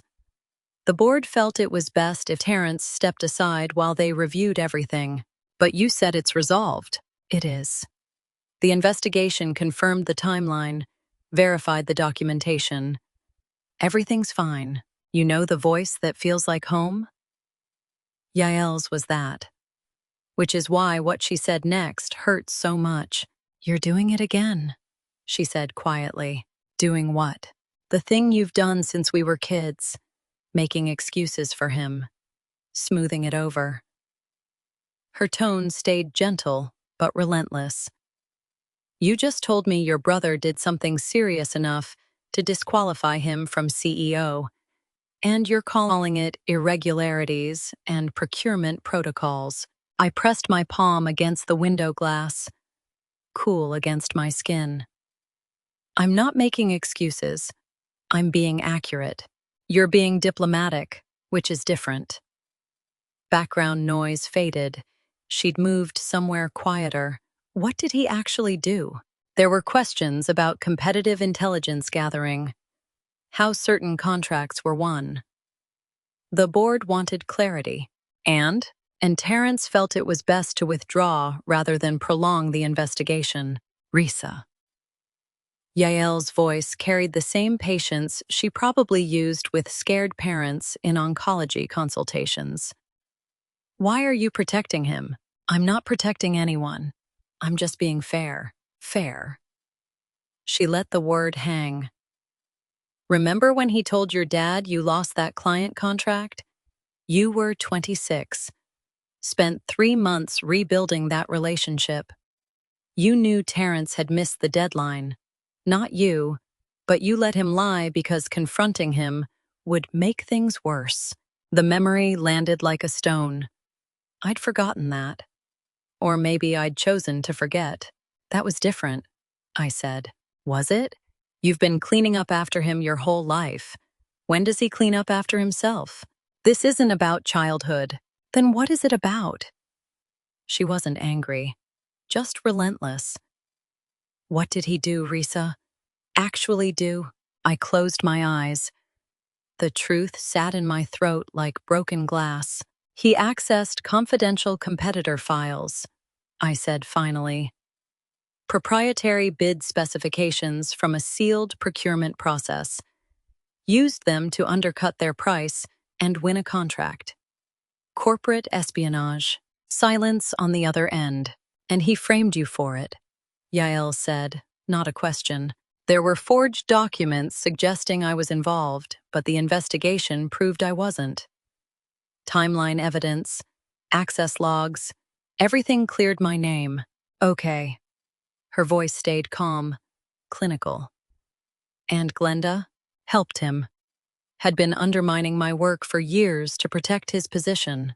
Jesus, Risa. When did protecting family become the same as protecting yourself from family? The question rose unbidden. I'd spent 9 years wondering why my projects failed, why my reports lost credibility, why I couldn't seem to gain traction, despite doing everything right. And when I finally learned the answer, systematic sabotage. By my sister-in-law, enabled by my brother's fraud, my first instinct was still to minimize it. Call it irregularities. Frame it as unfortunate misunderstanding. The important thing is it's over, I said. Investigation's complete. Everything's resolved. Is it? Yael asked quietly. Because from where I'm sitting, your brother committed fraud. Your sister-in-law sabotaged your career, and you're telling me it's resolved. Like we're talking about a scheduling conflict. What do you want me to say? I want you to stop protecting him. Her voice gentled. Even now, even after everything. You're still worried about being fair, about not making it worse, about keeping peace with someone who's never kept peace with you. My throat tightened. I wanted to argue. I wanted to say she didn't understand corporate politics, family dynamics, the complexity of succession planning. But she understood perfectly. The investigation cleared my name, I said. That's what matters. No. Yael's response came swift and certain. Clearing your name isn't enough. You need to stop protecting him. I didn't answer Yael's challenge. Just sat with it through the weekend, listening to the words echo in the quiet of my apartment. Clearing your name isn't enough. You need to stop protecting him. Harold slid the bound report across the conference table on April 18th, 5 weeks after the gala imploded. 3 weeks after I'd become a suspect in my own career. Investigation concluded April 15th, he said. Findings are comprehensive and unambiguous. The document was maybe 40 pages. Navy cover. Caldwell Manufacturing letterhead embossed in silver. Professional.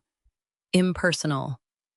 The kind of report that ends careers or saves them. Lloyd sat to Harold's left, legal pad covered in his precise handwriting. My father occupied the chair he'd held for 37 years. Expression unreadable. Carl and Meredith flanked the opposite side. Eleanor had called in remotely, her face on the wall monitor, showing the same controlled neutrality she'd maintained since the gala. Legal review confirmed no regulatory violations requiring external reporting, Lloyd said. All findings remain internal to corporate governance. Harold opened to a tabbed section. Ms. Caldwell, you're fully exonerated. 0 evidence of involvement in procurement irregularities, document forgery, or compromise of corporate systems. The investigation found your compliance work was consistently exemplary and that apparent failures were the result of systematic external interference. Exonerated. One word. 6 weeks of damage. One word of repair.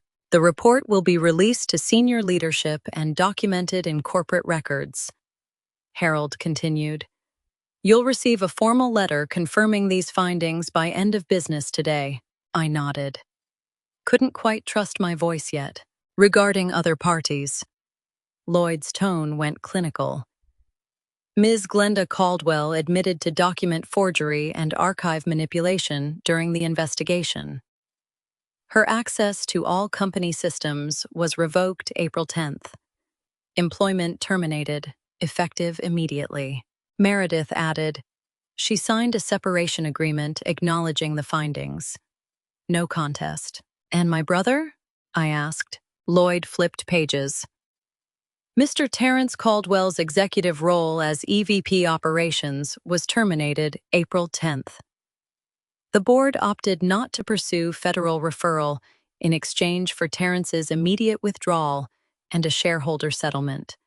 But the board determined ongoing leadership role untenable given documented fraud. He retains minority shareholder status, Harold clarified, but no executive authority.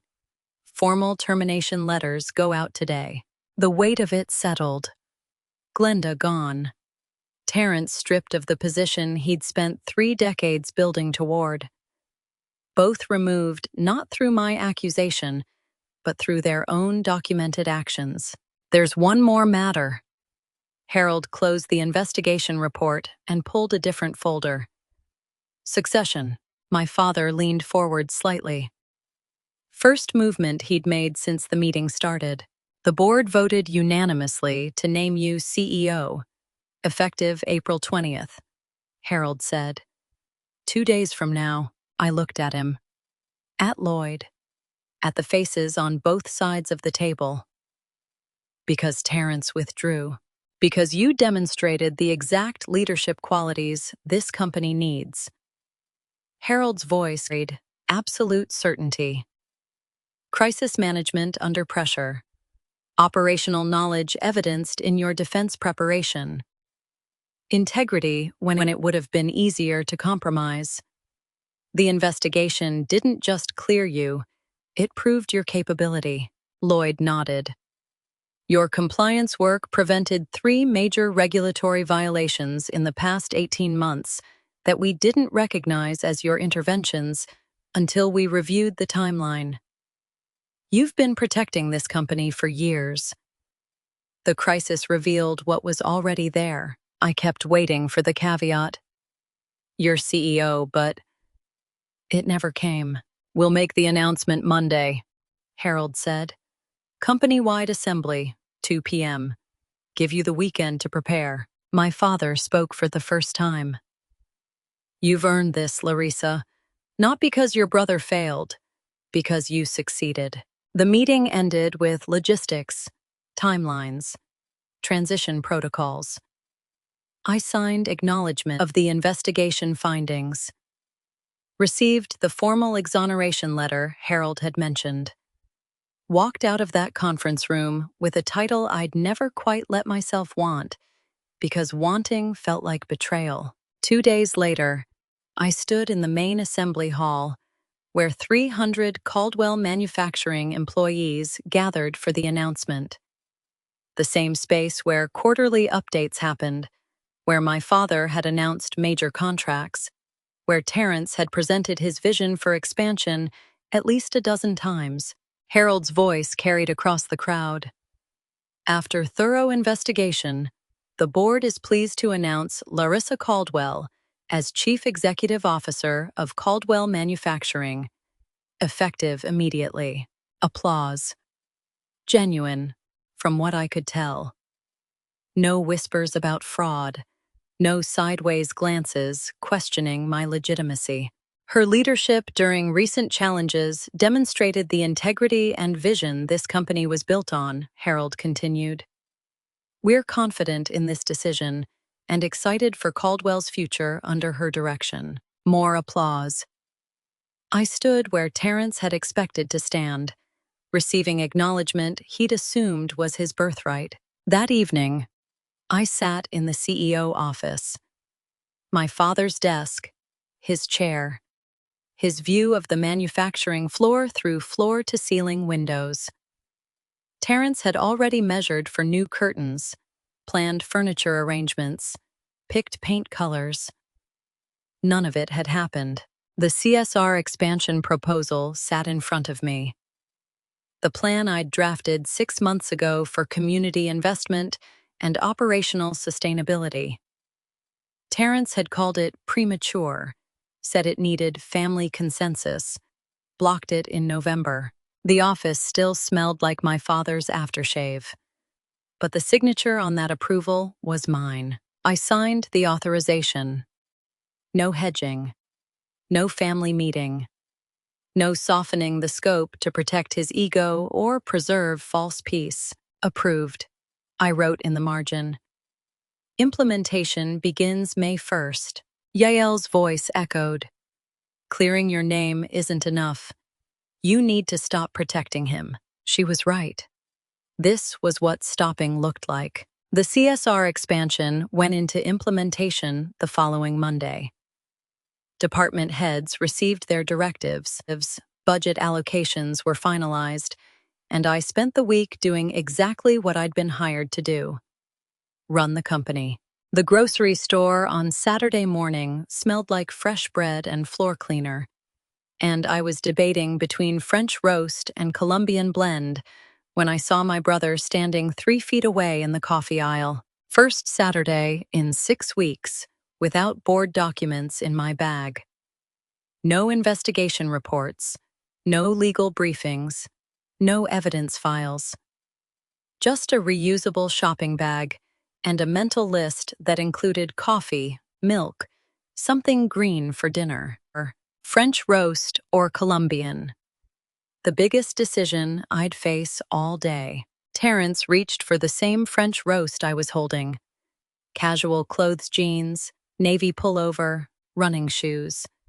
No suit, no executive posture. He looked older somehow, or maybe just smaller. The way people do when you stop seeing them through the lens of what they represented and start seeing what they actually are. Our eyes met. Recognition registered on both sides. Larisa, he said. Terry. Neither of us moved away. We stood there in the coffee aisle, both holding identical bags, like some cosmic joke about parallel lives that diverged. 6 weeks ago, I would have turned around, grabbed the other brand, avoided. Now I just waited to see what he'd do. Terrence set his coffee bag back on the shelf, cleared his throat. How are you? Fine. You? Managing. He glanced at my shopping basket. Mundane grocery items, evidence of ordinary weekend routine. I heard the CSR expansion got approved. It did. That's good. It was always a solid plan. I didn't respond. Just let the statement sit there between us, next to all the times he'd called it premature. Not a priority. Something that needed more family discussion. I wanted to say.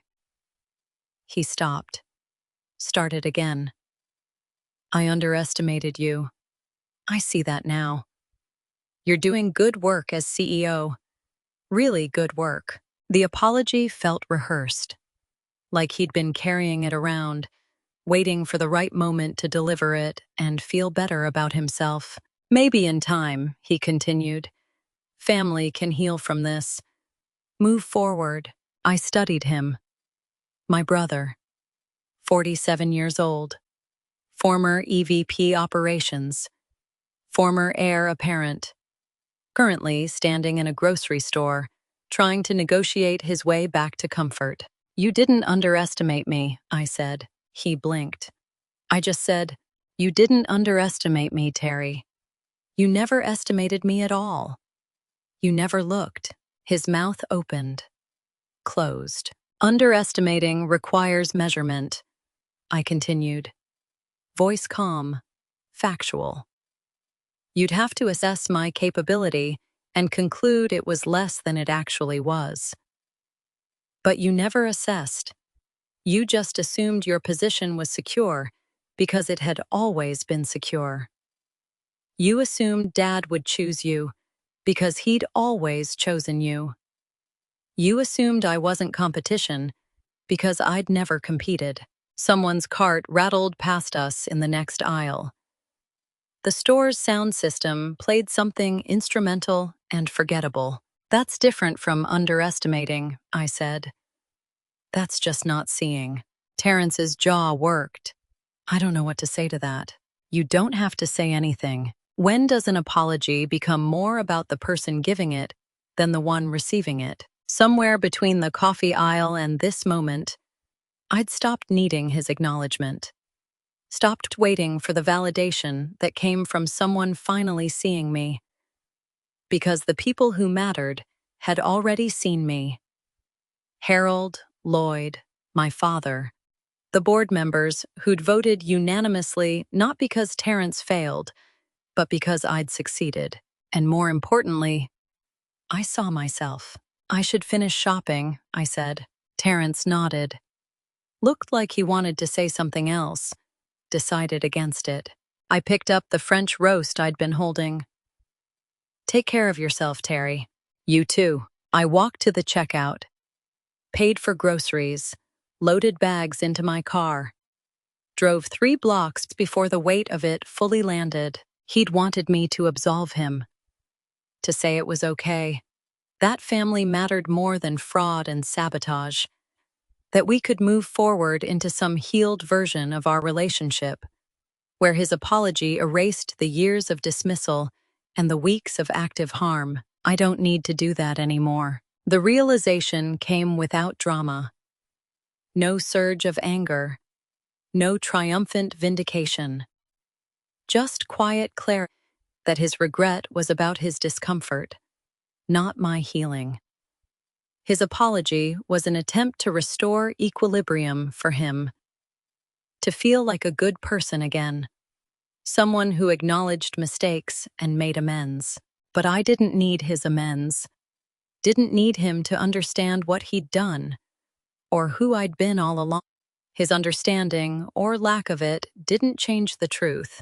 The coffee I bought wasn't for victory or revenge. It was just coffee. And that felt like winning. I drove home with the French roast in the passenger seat. Windows down, spring air warm on my face. No champagne moment, no dramatic closure. Just the quiet clarity that his regret didn't matter anymore. Not because I was angry, but because I'd stopped measuring my worth against his acknowledgement of it. The grocery bag sat on my kitchen counter. I put the milk away, started the coffee maker, and realized I'd gone an entire hour without thinking about investigations or board meetings or succession. Just ordinary Saturday morning. Exactly what I'd wanted when I walked into that store. Terrence could keep his apology. I had something better. A life that didn't revolve around proving myself to people who'd never bothered to look. The weekend passed quietly.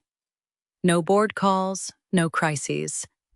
Just coffee from Saturday's shopping, a book I'd meant to read for months, and time that belonged entirely to me. Monday morning in the CEO office. And I was reviewing the same CSR expansion plans I'd drafted 6 months ago before the gala, before the investigation, before everything fell apart and rebuilt itself into something clearer. The proposal sat open on my desk. Community investment initiatives, sustainability protocols, regional partnerships. The numbers were exactly what I'd calculated in November. The strategy hadn't needed Terrence's input to be sound. It had needed implementation authority, which I'd finally stopped waiting for permission to claim. I'd been waiting for permission to do work I already knew how to do. Coffee steamed beside my keyboard French roast, brewed strong. Morning sun slanted through the windows, painting the manufacturing floor below in amber. Same view my father had watched for 37 years. Same desk. Same chair that still smelled faintly of his aftershave. But the signature on the CSR approval was mine. The decisions moving forward would be mine. The work had always been mine. I'd just spent years believing I needed someone else to validate that it mattered. 6 weeks. The distance between humiliation and vindication measured in days. The distance between seeking approval and owning competence measured in lifetimes. March 14th, I stood in the Northern Hotel ballroom watching a charity announcement dissolve into accusations. My reputation shredded in front of 200 witnesses. My career questioned. My integrity challenged. April 27th, I sat in the office where decisions about that ballroom were made. Same building. Different floor. Different authority. Different woman. The distance wasn't geographic. It was recognition. I'd spent that March evening terrified because I measured my worth by external validation board approval. My father's pride. Terrence's acknowledgement. Audience applause. When the validation disappeared, I thought my value disappeared with it. The investigation proved something I hadn't understood. My competence existed independent of acknowledgement. The board didn't make me capable by naming me CEO. They recognized capability I'd been demonstrating for 15 years while waiting for someone to notice. I spent 30 years wanting Terrence to see me. To say, once, that I belonged in the family business. That my work mattered. That I was more than competent. I was essential. He never saw me because I was waiting to be seen, instead of standing where I already was. Every achievement measured against whether he noticed. Every success diminished because he dismissed it. I'd given him authority over my worth authority he never earned and repeatedly misused. And I'd accepted that framework. Internalized it. Made his judgment the metric by which I measured myself. How many years had I spent building rooms and then asking permission to enter them? The compliance department I'd restructured. The risk protocols I'd developed. The regulatory frameworks that kept Caldwell Manufacturing operating legally while competitors faced violations. The relationships with board members, built through years of competent work. The respect of department heads who'd watched me solve problems Terrence created. I built all of it. Not the CEO title. The infrastructure of competence that made the title inevitable once people actually looked. The board chose me because the investigation forced them to examine my work without the distorting lens of Terrence's dismissiveness. Crisis became clarity. They saw what had always been there, but I'd been waiting for them to see it before I believed it myself. Yael had called it protection. She was right. I protected Terrence's ego, his reputation, his position, even after he'd tried to destroy mine, because some part of me still believed I needed his approval to be legitimate. Still believed family harmony mattered more than truth. The grocery store conversation ended that, not because he apologized poorly. Because I realized his apology was irrelevant. His understanding was irrelevant. His regret, his recognition, his eventual acknowledgement of my capability, all irrelevant. I didn't need him to see me. I needed to see myself. The CSR proposal outlined 3-year implementation, budget allocations, partnership commitments, success metrics. Work I'd developed because I understood the company's operational needs and growth trajectory. Not because someone told me to. Because I saw what needed doing and did it. You think vindication feels like champagne and victory speeches. It doesn't. It feels like coffee at your own desk, doing work you always knew how to do, finally believing you belong there. I closed the proposal and set it in the board presentation folder. Friday's meeting would formalize the rollout. Department heads were already briefed. Implementation began. May 1st, regardless of Terrence's opinion, or my father's blessing, or anyone else's permission, because it was sound strategy, because I was CEO, because I'd stopped waiting for validation to act on competence I possessed all along, outside the window. Billings stretched under April sun. The city where I was born, where my father built a business, where I'd spent 41 years learning that competence doesn't require permission, that worth isn't granted by acknowledgement, that belonging doesn't need announcement. The gala was supposed to prove I deserved this, to force recognition from people who'd spent decades overlooking me. I already deserved it. I just didn't know yet. The office still smelled like my father's aftershave, but the nameplate on the door read my name. The decisions came from my desk. The signature authorizing Caldwell Manufacturing's future was mine. I never needed Terrence to announce my arrival. I never needed permission to belong to a life I built myself. I spent 3 decades waiting for someone to give me permission to be competent. I protected a brother who never protected me, minimized my own worth to keep false peace, and measured my value by whether people who never looked at me finally saw me. Don't make my mistake. Don't wait for validation from people who benefit from your invisibility. This isn't a revenge story about destroying those who hurt you. It's a revenge story against the voice in your own head that says you need their approval to be worthy. The sweetest revenge story I can tell you is this. I stopped performing for an audience that never applauded.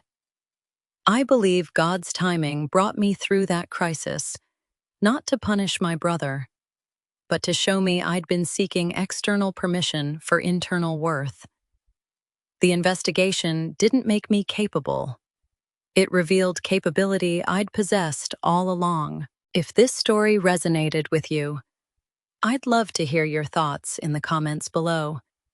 Have you ever waited too long for someone's approval? Share this with someone who needs to hear it, and please subscribe for more stories about finding your worth. Your comment might be exactly what someone else needs to read today. Thank you for staying until the very end.